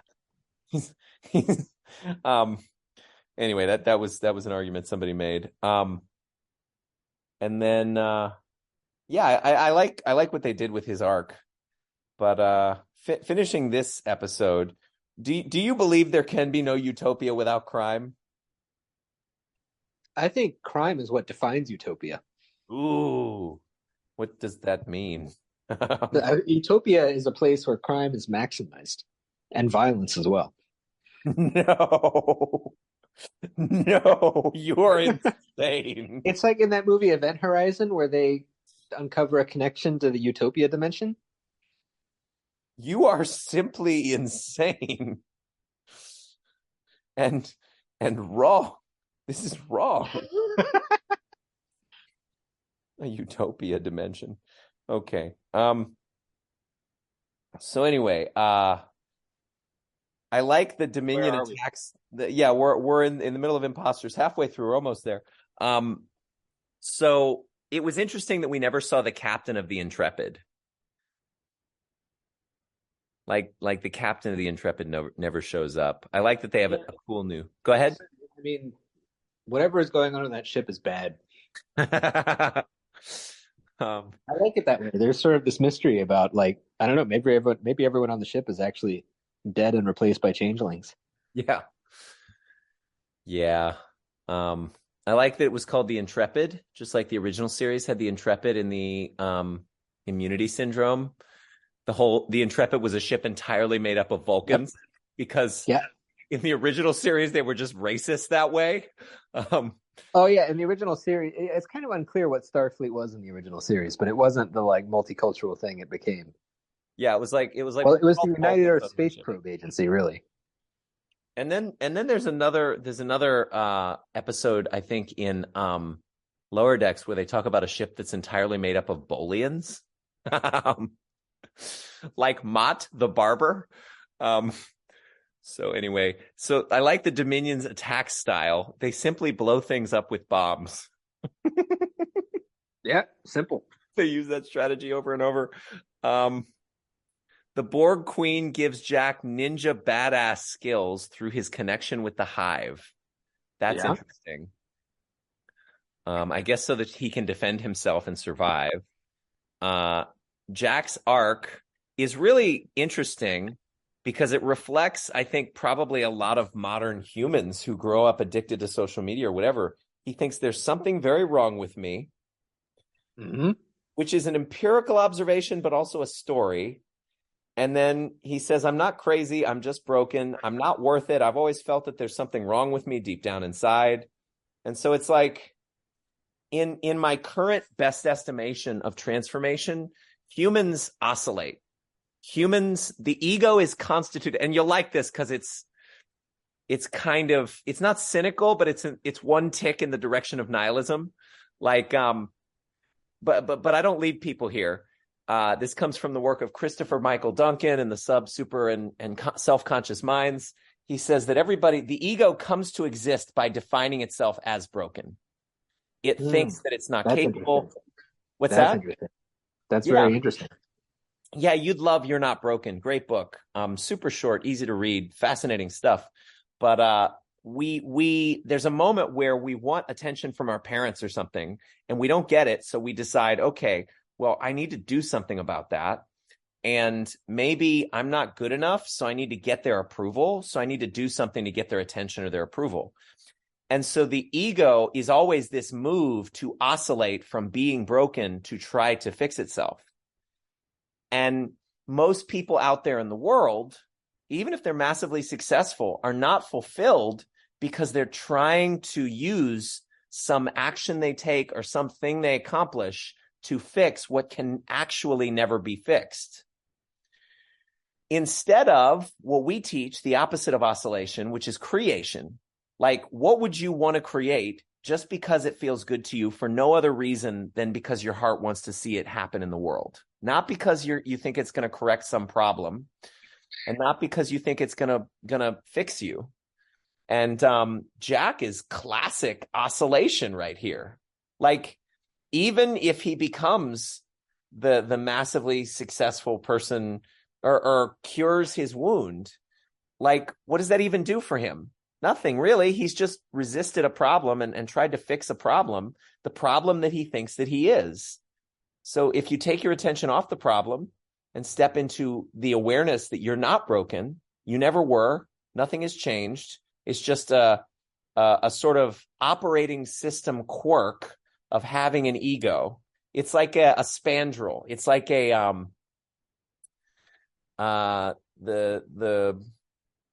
the fact that, do you have like a computer science metaphor for a systematic error that's just necessarily part of the system? It's like the Gödel sentence, maybe. Spandrel's pretty good. Spandrel's pretty good. Okay, yeah, you just can't get rid of it. I mean, it's like an architectural necessity, which is there because of like the way that the system developed. But once the system is developed, it's not strictly necessary anymore. Exactly.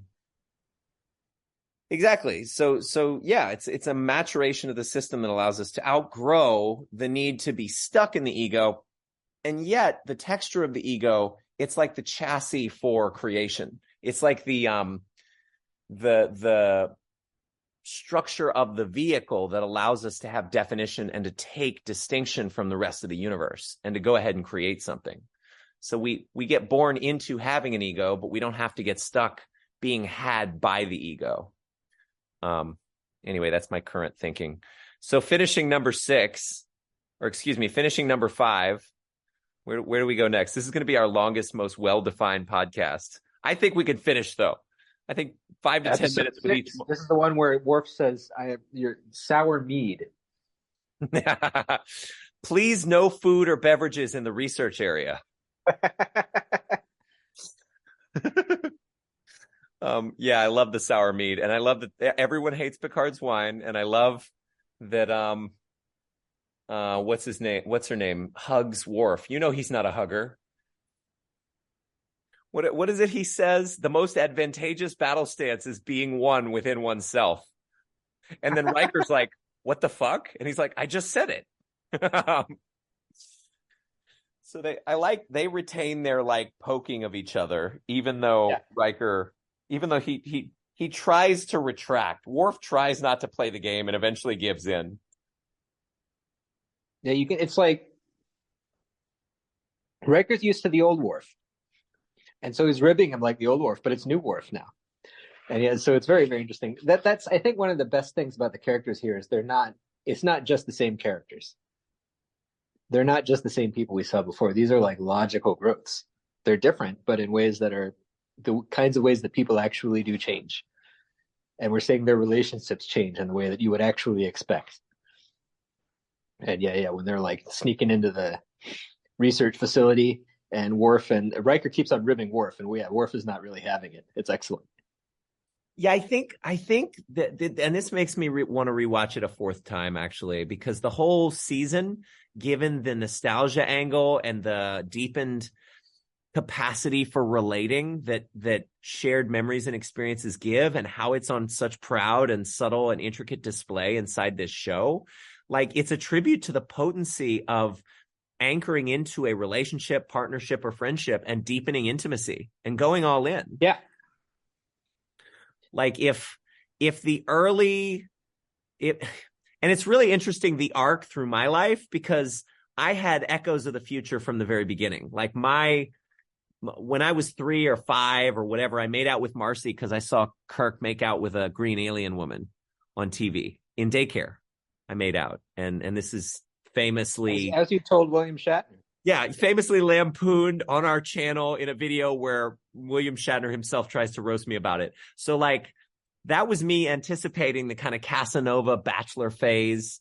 And, later on, I got into Next Generation in a more serious way. And that's deep, mature, grounded friendship and intimacy. And now that I'm swinging back around into that in my life, like I really appreciate it. I really value my relationship with my partner and like the shared connection and depth that we have.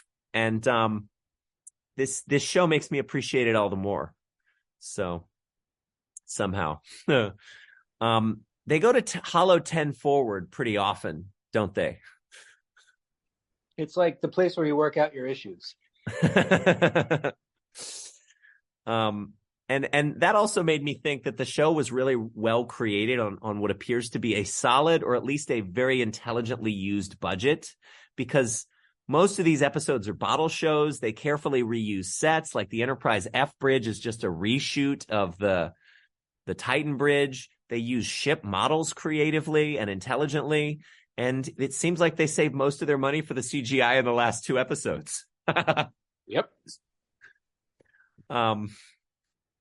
Did you hear the old school original series transporter sound when they beam Raffi and Worf onto the Titan? No. It goes... And it should. It's a Neo Constitution class. The Neo Constitution class. Yeah. Let's see. They have classic Next Gen and Voyager bridge computer sounds. My moment of compassion here was the buildup to realizing that Data was the AI behind Daystrom, because they give you enough clues to where you're like, holy shit, Data is back and we're about to see him. And I had this weird experience where like my first memory in life is Next Gen, seeing the Next Generation on TV. So like before I even knew what a friend was in the English language, Data was my friend. And probably the one that I felt the most like. So when he died in Nemesis as a parasocial relationship with somebody, that I felt that pain. And he didn't really return in the last episode of season 1 of Picard. That was like this weird ghost after image epilogue thing. And he had a fat face. And so it wasn't him. like it was like my body did not relate to that emotionally, but my philosophy of religion teacher in college, he used to say I don't believe in God, but my limbic system does.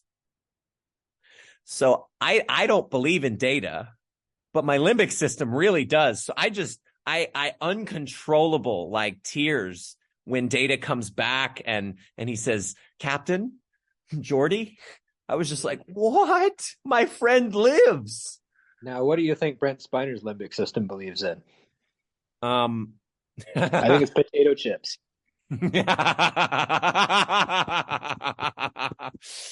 Yeah, we were theorizing, Artemis and I, that LeVar Burton is either vegetarian or vegan, like raw vegan, because of the clarity of his skin and how well he's aged, which is possible. So, okay. The Fleet Museum was well done. I love the notes of nostalgia.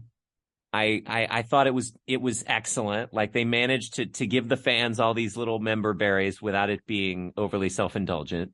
Plus the classic plot device of stealing a cloaking device. Yes. From the Bounty. Yeah. And then okay, there was some crazy shit at Daystrom. I don't know if you've researched this, but the Genesis 2 device. Oh. Yeah. Do they talk about it? They just show it briefly on screen. Like I researched, Richard, Screen Crush has videos that detail somewhere between 50 and 100 Easter eggs per episode. I'm not surprised. And I watched every single one of them. Nice. And this show was like, this was a love letter, obviously. But so also at Daystrom is, I mean, beyond the attack tribble, which was just funny, they have the remains of Captain James T. Kirk labeled Project Phoenix. Interesting. Yeah, so So what Terry Matalas says is that he was trying to basically sort of give a nod in the direction of Star Trek The Return by Judith and Garfield Reeves-Stevens and ghost written by William Shatner, or ghost written by them, but apparently written by William Shatner, where the Borg and the Romulans partner up to bring Kirk back from the dead in order to kill or take over the Federation. And maybe Section 31 will revive Kirk in the future at some point. That would be interesting and horrifying and the kind of thing New Trek would do very clumsily. So hopefully they don't do it, but maybe Terry Matalas could do it well. I don't know. Captain Kirk also has an interesting limbic system.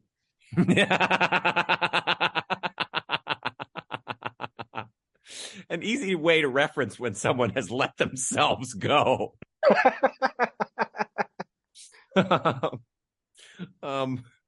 Okay, so what did you think about LaForge being straight up fucking curmudgeonly? I thought it was a perfectly natural progression. He's kind of grumpy, and he's got his daughter, his two daughters, one of whom is rebellious, one of whom does everything he says. And I thought it was perfectly realistic. He was never a big risk taker. I think I err on the side. I mean, this is only tangentially related, but I think I err on the side of Jack Crusher, who announces himself as a threat to the fathers of daughters everywhere. Because I would totally have a threesome with the two LaForge daughters. Like, they were both extremely beautiful. Yeah, Geordi says, "Stay away from my daughter." Stay away from my daughter. Oh man. So there's a deep cut reference to a deleted scene from Star Trek II where Kirk and Spock they can't use the turbo lifts, and they're climbing up a Jeffries tube to the bridge, and Spock says, or in the original, Kirk says, "That young man is my son."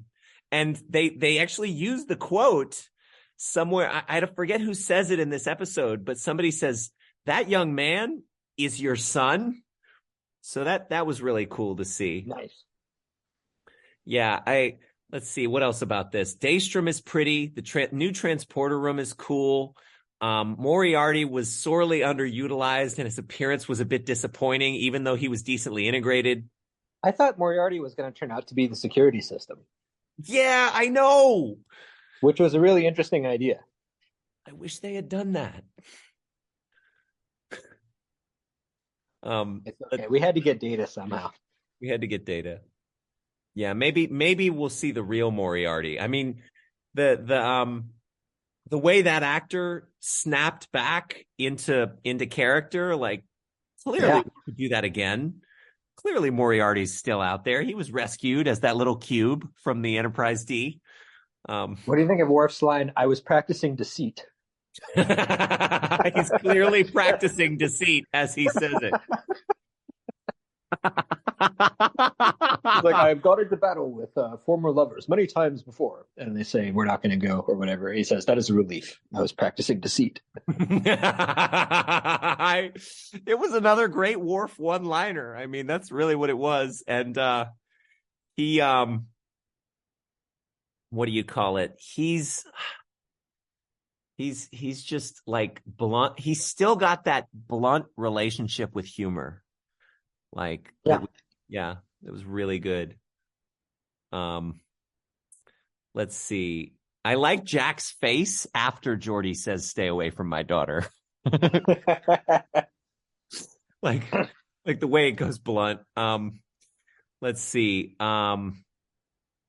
Another moment of compassion for me was when 7 of 9 says, she's talking about Voyager, "It was where I was reborn. The crew were my family." Like, I was like, that's so cool.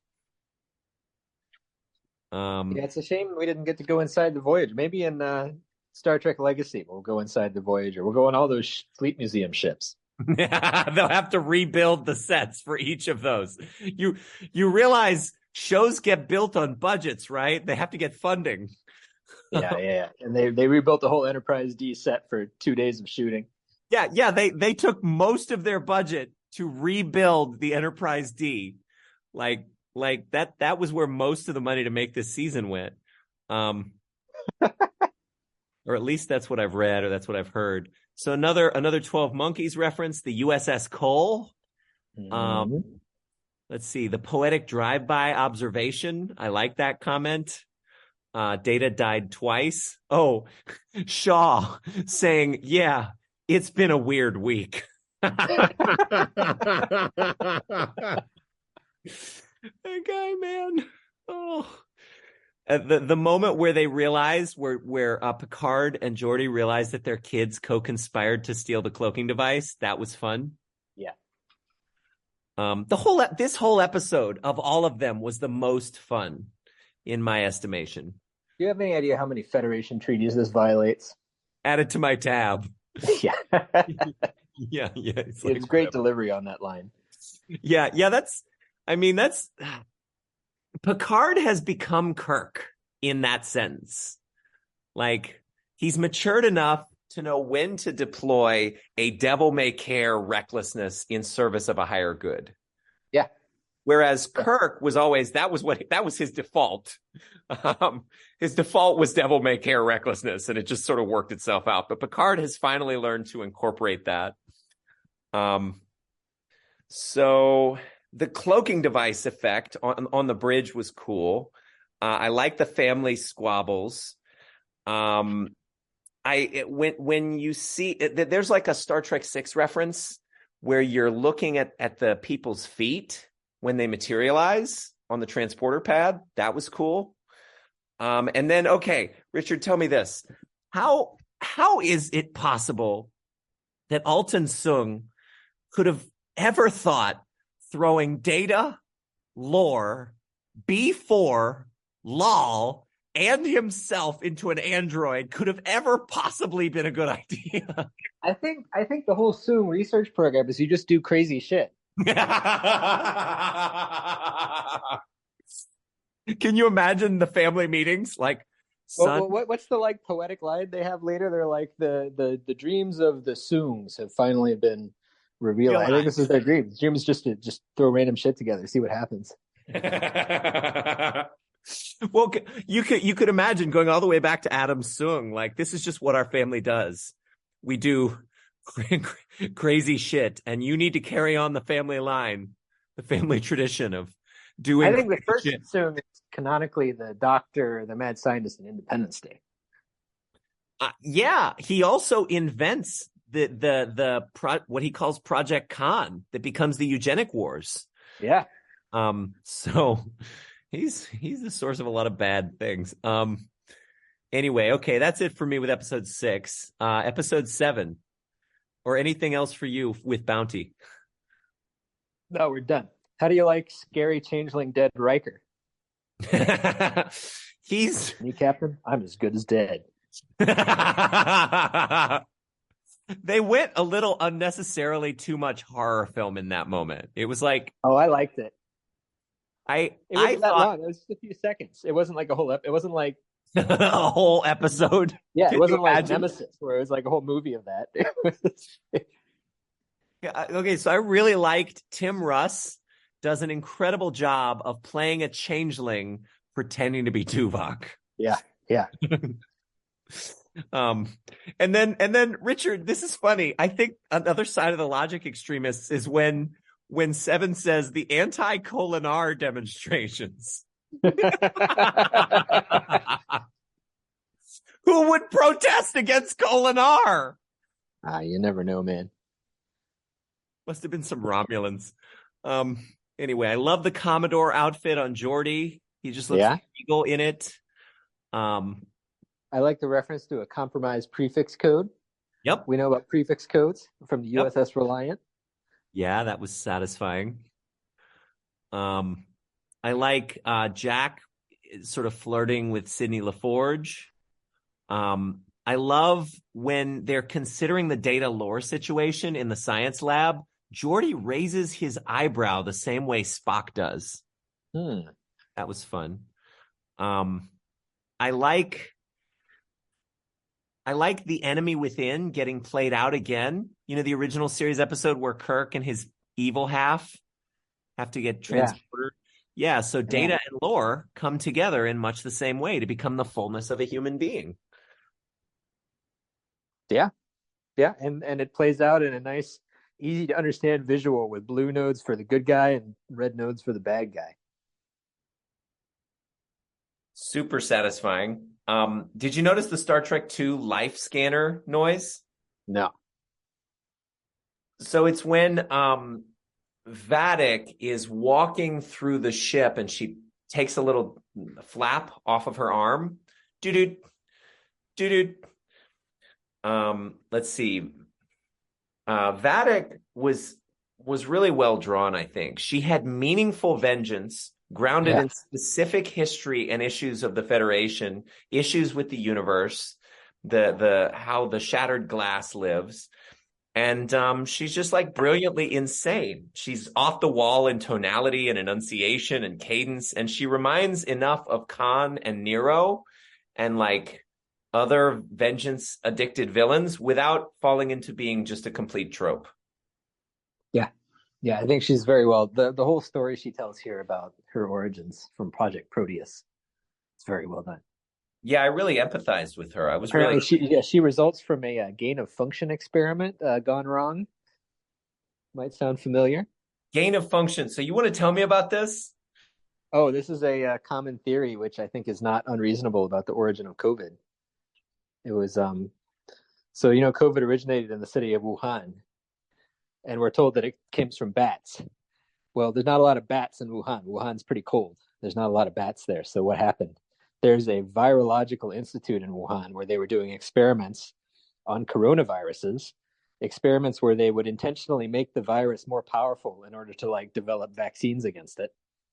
And the theory goes that COVID is a virus that accidentally escaped from this lab, like on someone's sleeve or something.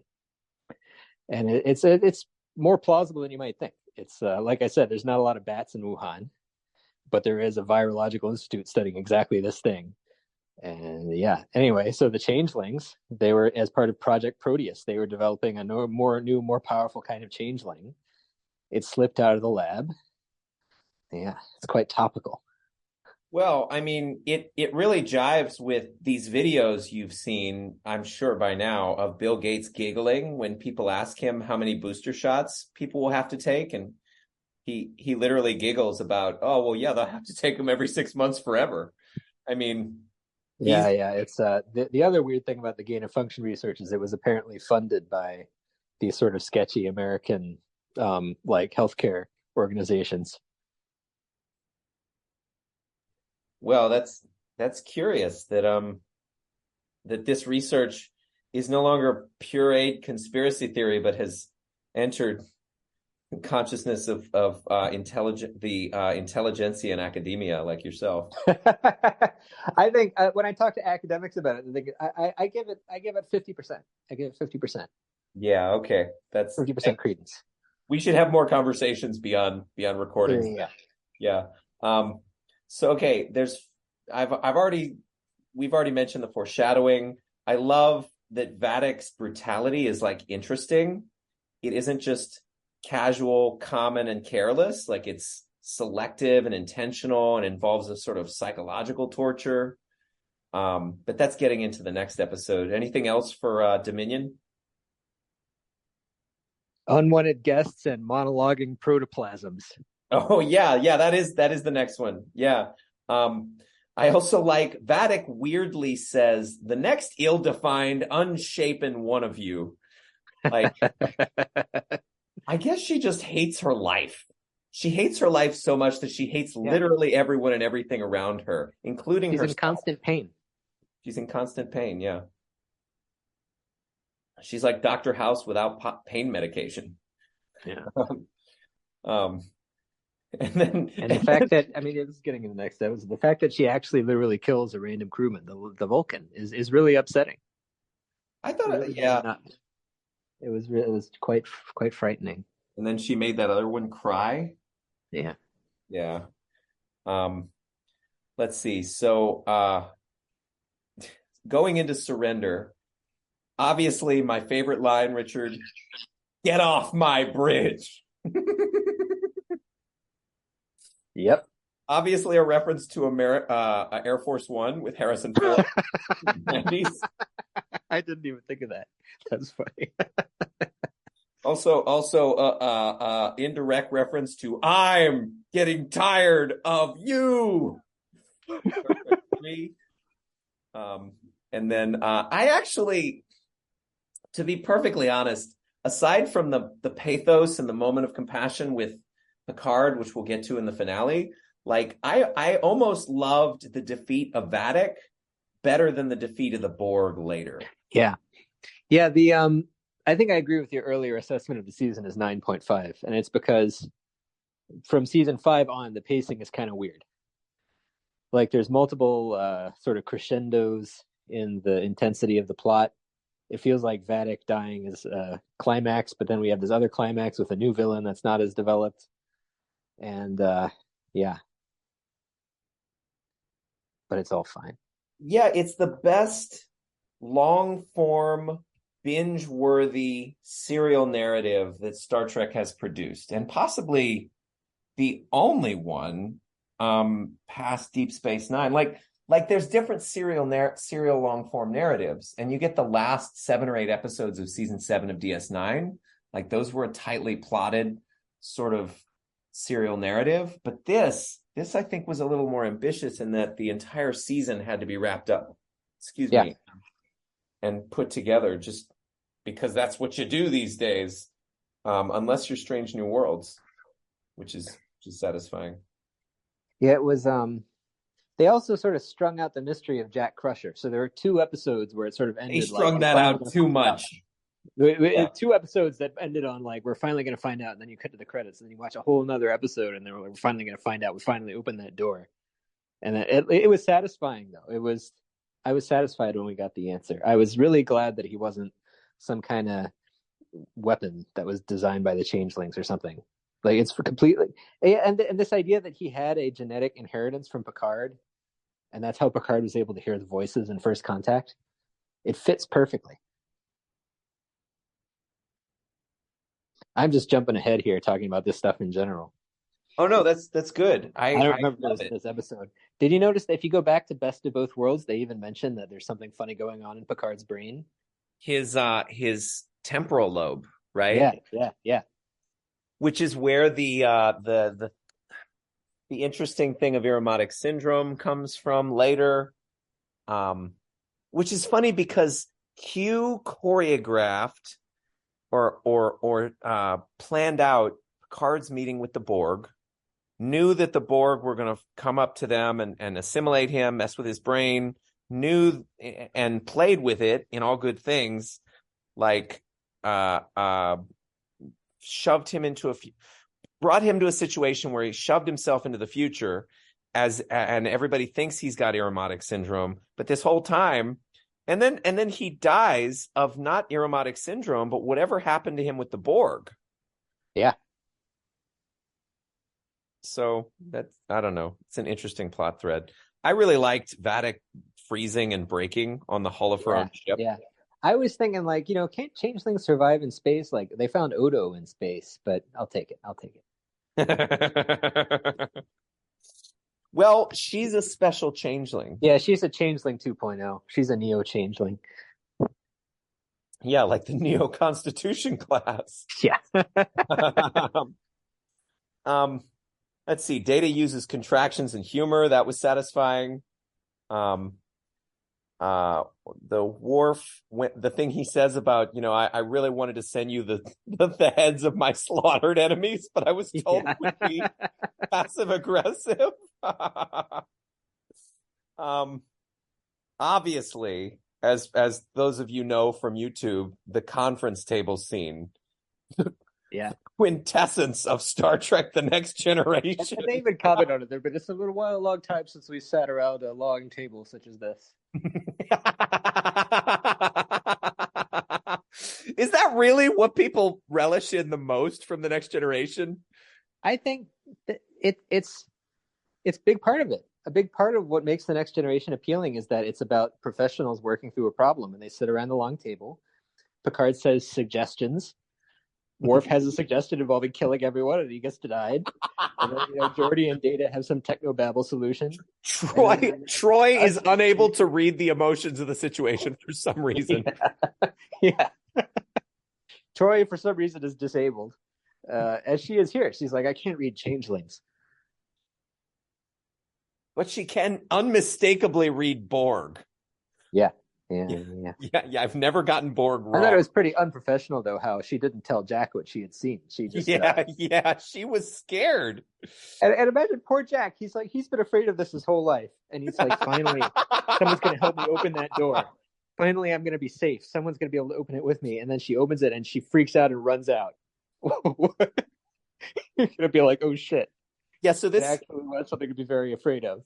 This is a commentary on not being a trauma-informed coach or healer or therapist. Like she's not kept up with the disciplines of the times, and she just like has some skills, but she doesn't know that. Well, I guess it's fucking common sense. Don't run away from someone after you discover their trauma. The thing that he really feels like he's really broken inside. He has some deep, dark secret. Indeed, he does. She's just reinforcing that. Yeah. You're not just broken. I need to run away from you. I cannot be in the same room as you. Okay, so that's a thing. Let's see. Well, it was nice to have Deanna's powers actually used though. In that scene, like she was in the perfect place at the perfect time. She was the right tool for the job of getting to the bottom of Jack Crusher's mystery. It couldn't have been better designed. The right tool for the right job. And Deanna, a lot of times Deanna is just as we said, a lot of times her powers are not actually used. She's just like there to say, oh, everyone on the ship's doing fine. I sense the feeling of warm happiness from the crew or whatever. But here it's actually critically important that she has her telepathy. What is it from Encounter at Farpoint? I sense great joy. Yeah. Thanks. Well, I mean, it's really about the nature of the character existing in the ethos of serial television, where you have to mix things up every episode. Like, you can't just have her powers all the time. You have to disable her so that you can keep the drama. So they didn't do that here, which is great. So okay, there are Return of the Jedi references that I don't mind. I'm okay with this. Are we getting into the last two episodes now? Well, we're starting with Jack walking onto the bridge with what appears to be a thermal detonator.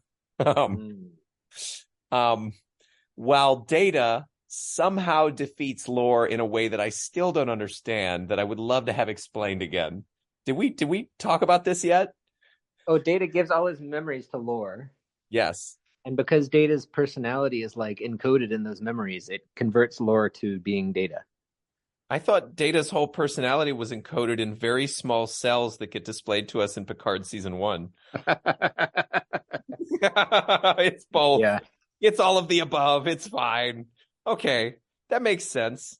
So it's like the ship of Theseus, kind of. Yeah. Like if you take enough parts of Data and you add them to Lore, then Lore becomes Data, and Lore can't help but becoming Data. That's fine. Yeah. I take it. My memories define what I am.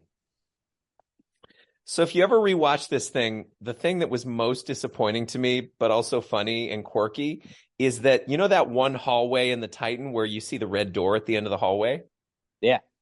Early on in this episode, when Vadic and her minions are hunting the crew, they run down that hallway and you see the door at the end of that hallway. And it's like, what the fuck? That's the door. That's the red door. Did you guys just forget what set you were filming on? I mean, whoops. Well, there's a long history of weird set issues on Star Trek. Yeah. On Red Letter Media, they go into this whole conversation about how there were pieces of black construction paper on the back of the bridge to protect against the glare from the light. It's like, and what's his name? The guy who plays Mr. Plinkett. he says, Mike says, that would have been a real Easter egg if they had a piece of black construction paper on the back because somehow it's there in season 1. Okay. So Richard, I've got a real question for you. Why the fuck do they have whatever that is over the O in Vokes for episode 9? I was wondering that too. I think Vokes is supposed to be like Vox, like voice, like Locutus of Borg. Yeah. I don't know what's up with the tilde over the O. I think they just wanted it to look cool. Well, Richard, you as a professional linguist, it should be a macron. Should be a macron. If it's a tilde and you really want to go with that, then it would have to be pronounced like Vunx, which is probably not what they have in mind. So, it's Vokes. Yeah. The Latin would be. Latin has a long O. Yep. So maybe they just screwed it up. Maybe like it was typed in with a macron, and the person who was retyping it onto the Paramount Plus system like didn't know how to type that, but was Portuguese or something, and so they knew how to do the O with a tilde. And, that was frustrating. I forgive them. I mean, on balance, maybe they went from a 9.5 to a 9.4. Man, maybe this takes them from a 9.5 to a 0.5. The professional. Also, the episode description for this on Paramount Plus said this is a revelation that's going to change Picard's life forever. And all I could think was, well, that's not going to be that long.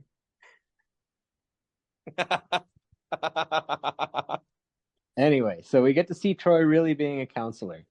We got some good lines from Troy. She says, symbols have nothing but meaning. Mm-hmm. Reference to the vines and figuring out what the vines are. I think the fact that the vines indicated the Borg was cleverly hidden in plain sight. The idea that you see all the leaves above ground, but they're connected by vines underground.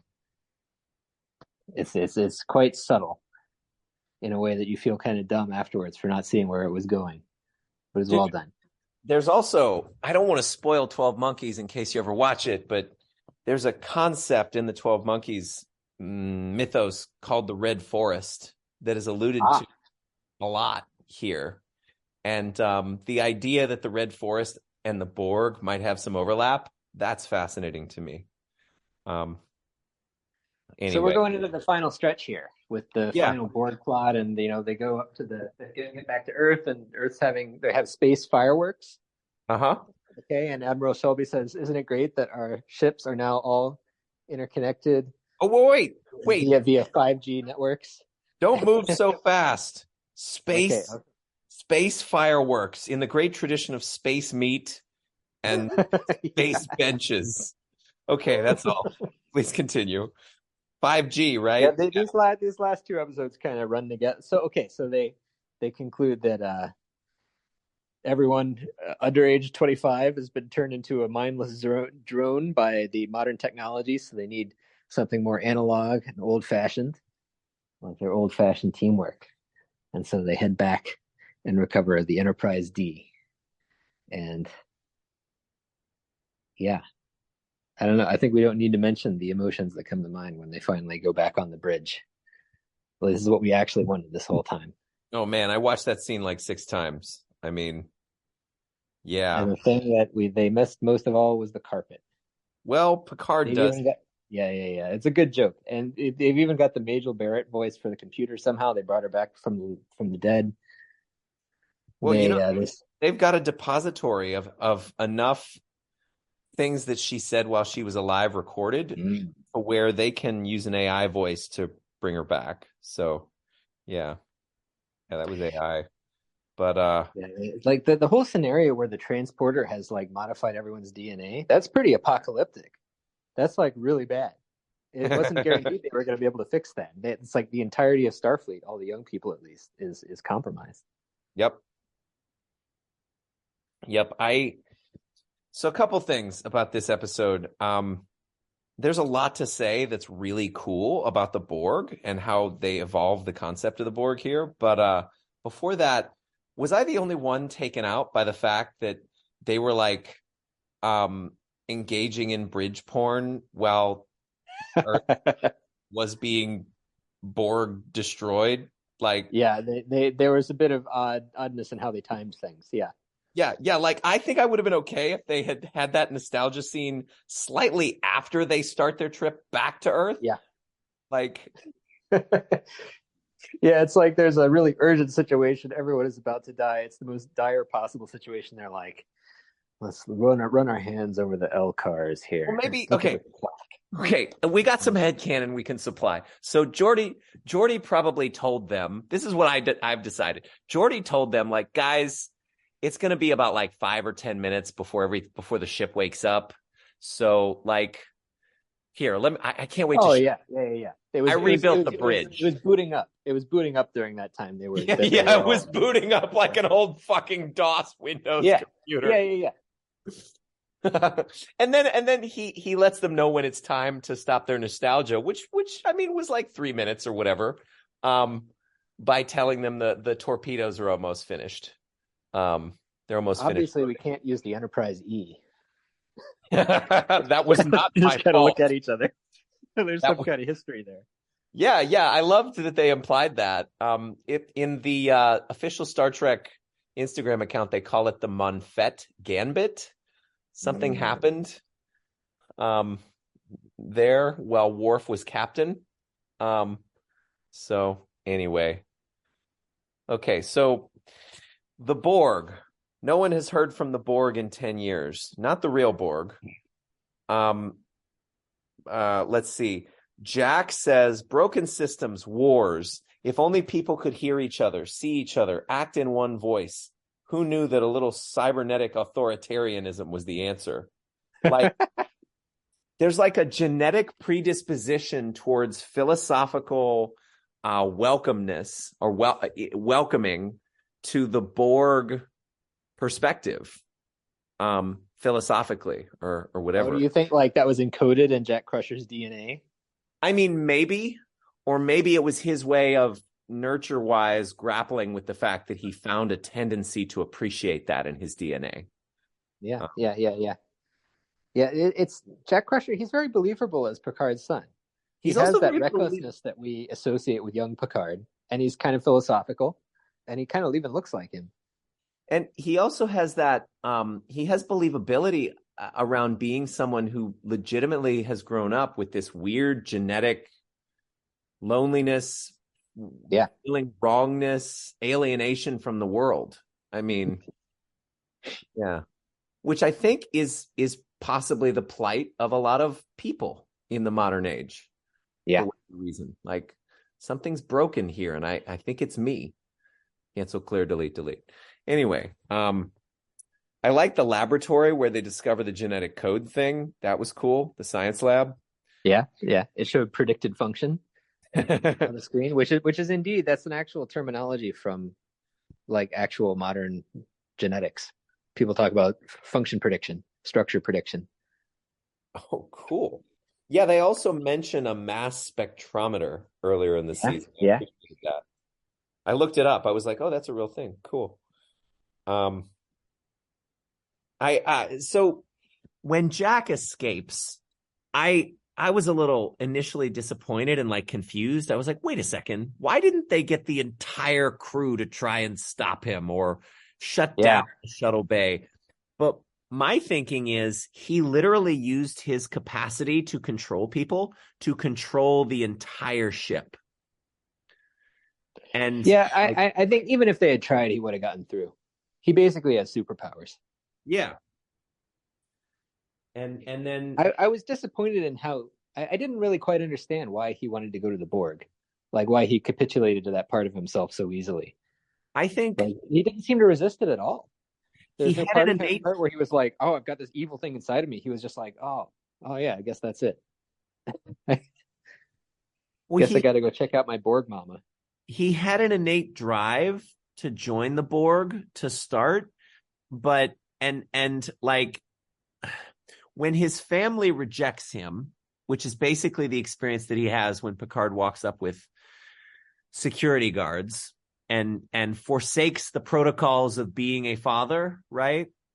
That he talks about. What about the protocols of being a father?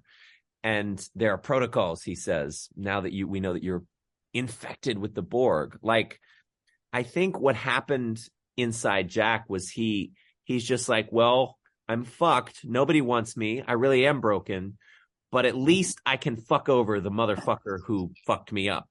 I'm gonna go kill the queen. Yeah, he thought he was gonna kill her. Yeah. Yeah. Which also leads to this interesting space inside of the Borg. Like, okay, side note, the Star Trek First Contact Borg communication interruption noise that happens when Jack enters the nebula was pretty satisfying. Yeah. And the Borg, okay, he describes it as right, true, purposeful, perfect. The Borg has been inside and underneath his psyche his whole life. And that there is a coherent sort of aspiration inside the Borg to perfect all things.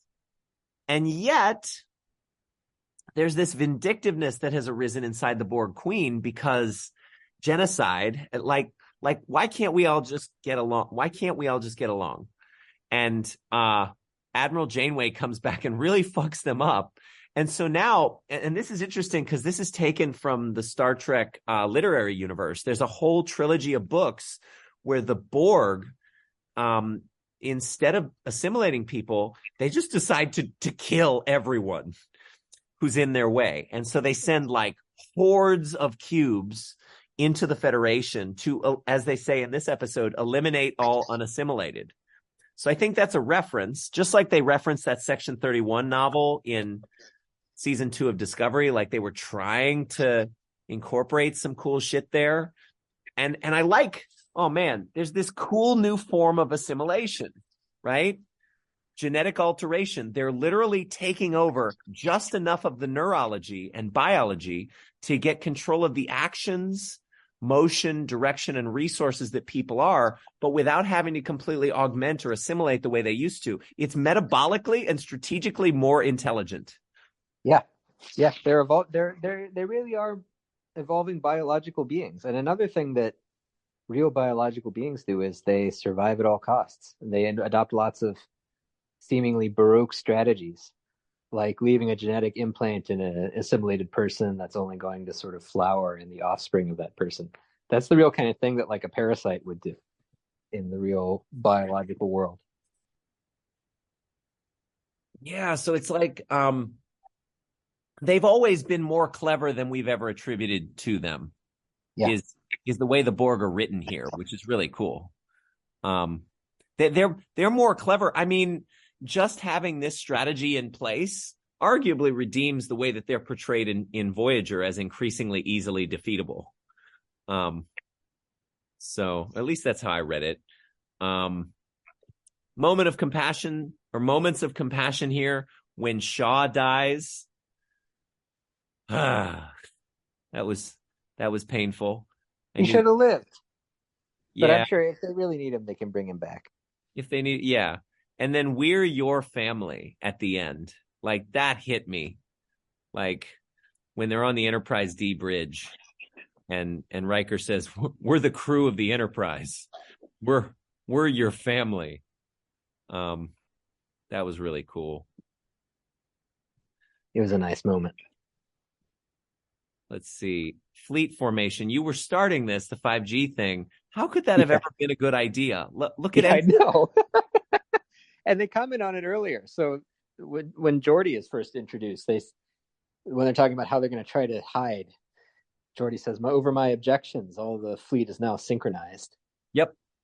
Yeah. So they're the way the young people are coordinating is they've got they're all like locked to each other using predictive algorithms. Yep. Well, it's like how social media is controlling all the young people as a hive mind. Well, you saw the social dilemma, right? Yeah. Well, yeah. I think that documentary in particular I didn't find so convincing, but the general point of social media turning people into a Borg-like superorganism hive mind is correct.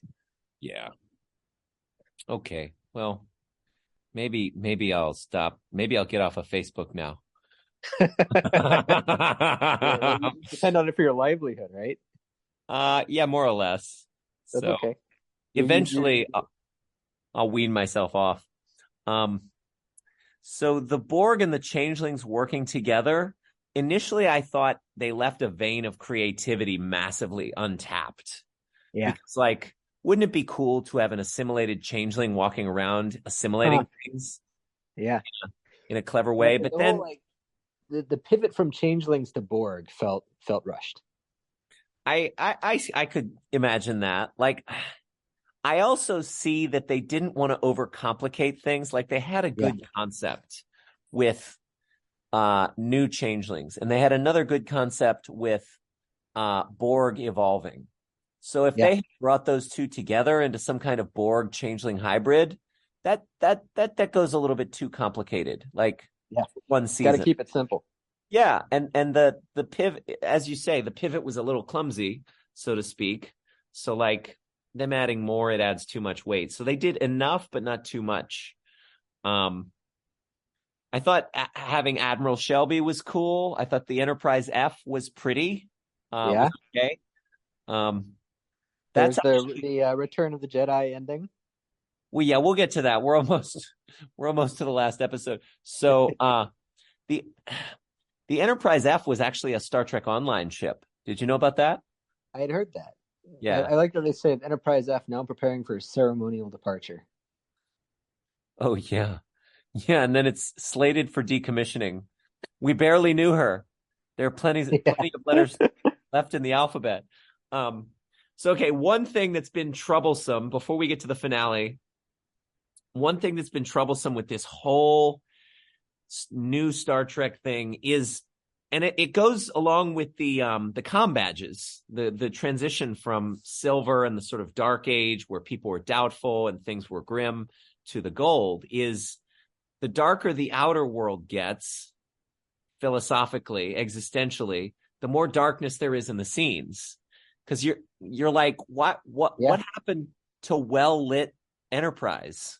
What happened to like, ships where you could see things like the Defiant or Voyager? And We got back to it. We got back to the nice TV lighting. yeah, yeah. So the way that I read it is the more darkness there is in the scenes, the more precious any and all of the light is, given its increased rarity. It's like it's like in the modern world, the theme and the ethos and the beating heart core of Star Trek as like a family working together like professionals around a table, having compassion for other species and tolerance for other values. Like it's kind of not as common as it used to be, and it's more rare and it's more precious. So it's less visible. It's harder to see, and it takes more distinction and articulation before we're actually able to settle into being able to resonate with it. At least that's my best attempt to read most of New Trek since Kurtzman started, up until now. So, all right. You run point on The Last Generation. What'd you like about the finale? The Last Generation. So we start off with space fireworks. Yeah, what the fuck? I mean, it's Frontier Day, right? You gotta show it some kind of celebration. The whole idea that you gather the whole fleet in one place and have like a space parade, like who's watching the space parade? I don't know. It's fine. It's fine. As a contrivance, as a set piece to get everyone together. Well, okay, maybe space fireworks are like they contain air inside of them that gets strategically like blown up so that there's a sound and a light, or maybe it's another kind of thing. I don't know. I was just thinking about the science of it. I was like, how would this even work? But anyway. Although I did one thing I was looking for was it would have been really dumb if the space fireworks like fell downward, but they didn't. They didn't. So they thought it through at least a little bit. I was fine with space fireworks. I'm sure in the future they can come up with space fireworks. So yeah, it's like this totally apocalyptic scenario. The fleet's taken over by the Borg. Everyone under 25 there, and Seven and Raffi, they're staging a revolt against the Borg. I guess So it's kind of odd that Seven didn't have, like, how come she didn't pick up on the reassimilate signal? What do you think? I guess she's just so thoroughly disconnected that she's immune. Oh, you mean Seven not understanding what was happening immediately? Yeah, like why was she not aware that this was something that they could do? Um, Tactical. You know how sleeper cells in Oh, terrorist I see. I organizations. see. I see. Yeah, yeah. The Borg, like that was in a different Unimatrix or something. Well, yeah, it was strategically not deliberately distributed, or maybe it was completely innovated after Seven's time having left the collect. Well, no, because it was there in Best of Both Worlds. Um, yeah, it was just like the super secret backup plan that the Borg Queen didn't tell anybody about. Yeah, This yeah. was like a I can Hail believe Mary it. play. Yeah. I mean, the whole retaking arc where they actually like try to then attack the fleet didn't actually accomplish much. Uh-huh. That's okay. I mean, yeah, the last episode, it's fun to watch them in the Enterprise D. You kind of know that they're going to win at the end of the day. They have a Return of the Jedi like traveling into the Borg cube. Data Have you says he seen? knows it in his gut, which means he's finally human. Yep. Worf says, I was really afraid I was actually going to survive today. They defeat the Borg. It's beautiful. It's beautiful. And then they all play poker. You know, Did you know that there on the Blu-ray there's probably going to be 45 straight minutes of footage of them just playing poker? like an actual full game. Yeah. Yeah, because what Terry Matalas did was he just pointed the camera down at them or had the camera orbit them as these actors played with each other with just the slightest veneer of being still in character for like the better part of an hour. And they took what they liked of that and made it into the last like 5 minutes. Nice. What's that? Nice. Yeah, I also like so I want to get to that at the very end what the camera is doing with them, but this episode cemented this season for me as the best Next Generation movie. Yeah. Yeah, for sure. Yeah. This is the Next Generation movie that we never really got. That wasn't like a wannabe action movie. I mean, there was kind of action at the end. There was some necessary action at the end, but that Yeah, wasn't the focus at all. it feels like TNG with interesting sci-fi concepts and technobabble and that there's enough action obsessive movie moments where it takes what was best from like First Contact and dare I even say Nemesis and turns it into something useful. We even get shield percentages and old torpedo sounds. Yeah, yeah, we got shields. We got a huge Borg cube, like a hypercube from Star Trek We got the Armada. Did Borgs. you play that? No, got the Oh, Borg cube. We got the Borg Queen. We got the like dying Borg. That's pretty creepy. We yeah. got the Borg saying that their goal is going to be to like annihilate all existence. Like they've they've really lost themselves there. We will yeah, it's like Picard says, this isn't perfection isn't evolution, at least within the context of the Borg anymore. This is death. Yeah, it's yeah, the Borg have kind of let themselves go, just like Brent Spiner. The Borg, what is it? The Borg's limbic system? Yeah. What's their limbic system telling them? Well, there's so little left of them. All they have left is despair and hate. And there's real animals that are, it's like when you know you're going to die, you might just want to go down fighting and try to kill as much life as you can. It was slightly weird to see Data hate them. I hate them, all the suffering and misery. Like what Data? What? Oh, okay. Because of his brief encounter with the Borg Queen.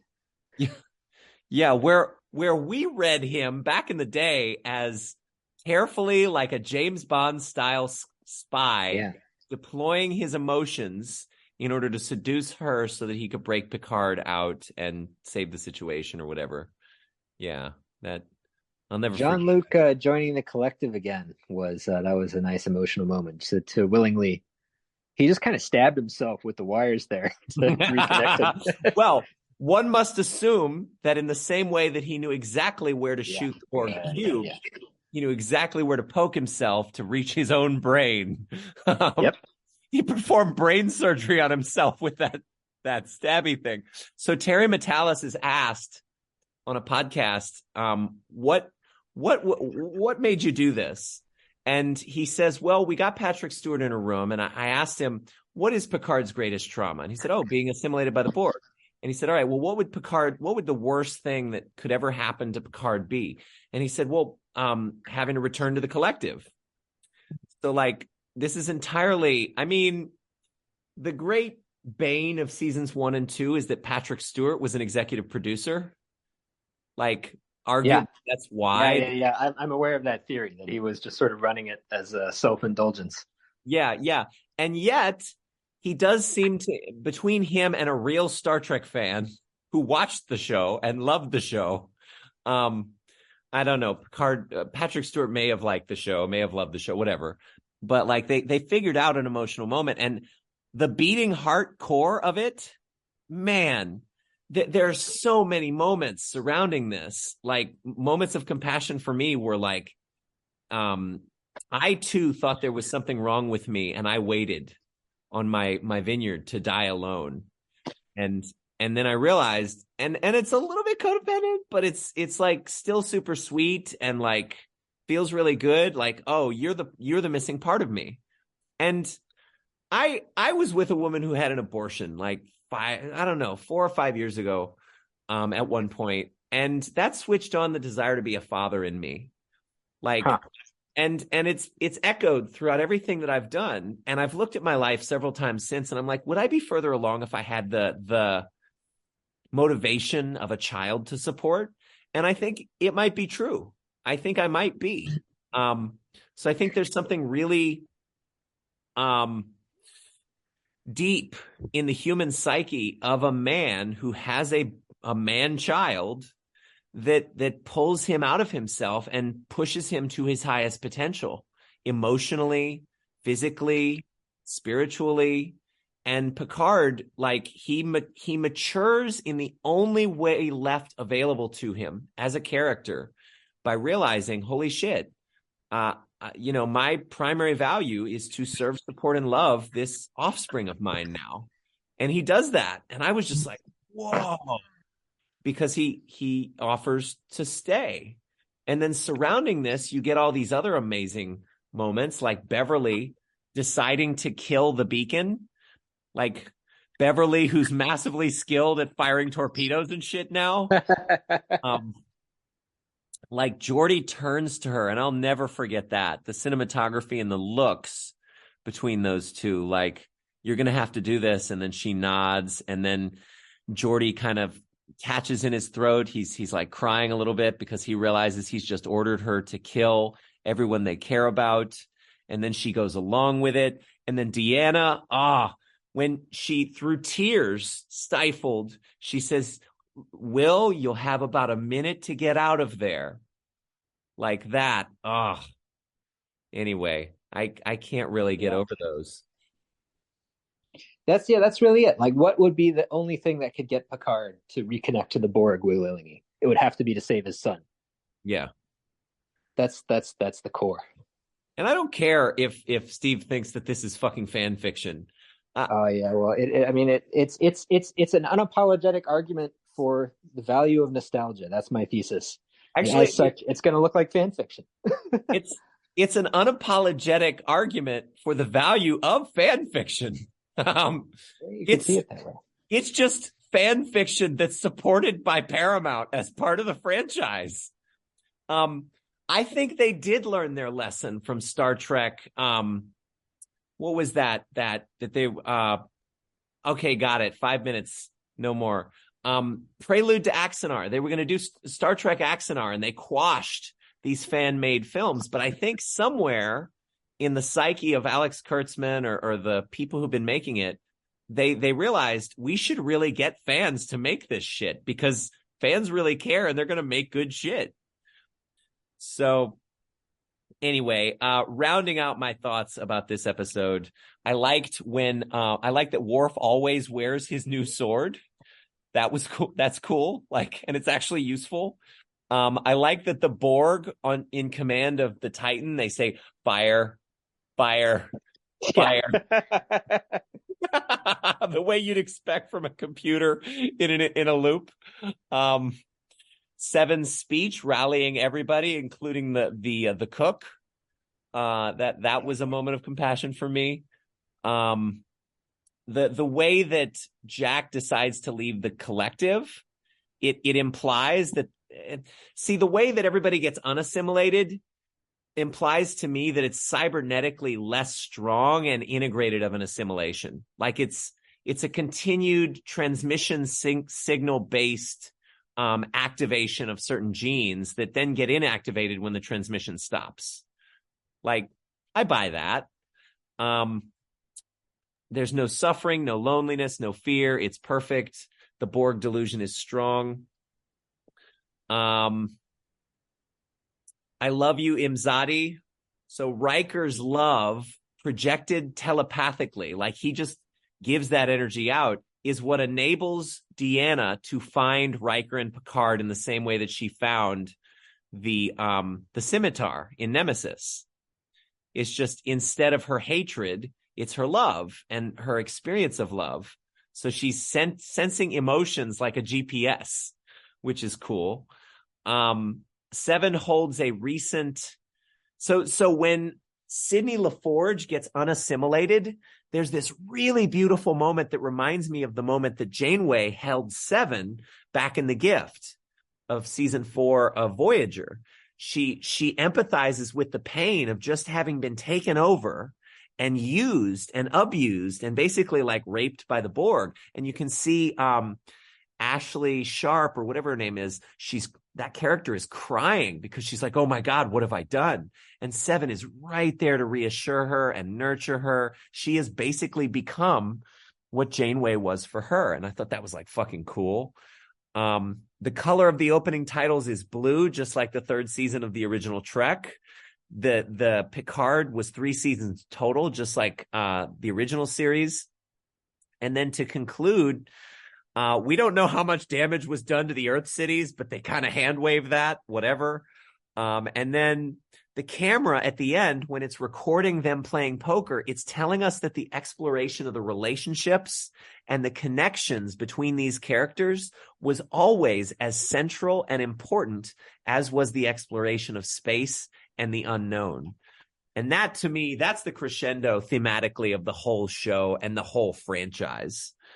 So that those are my closing. I guess we can call that a closing salvo. You had the opening, unless you have another one you want to add. I don't have anything to add. I think that's beautiful. All right.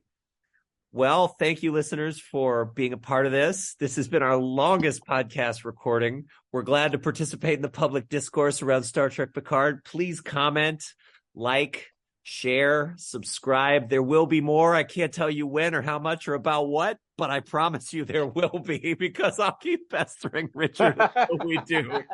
Just remember to smash that like button. And turn on notifications. And resistance, Richard, is futile.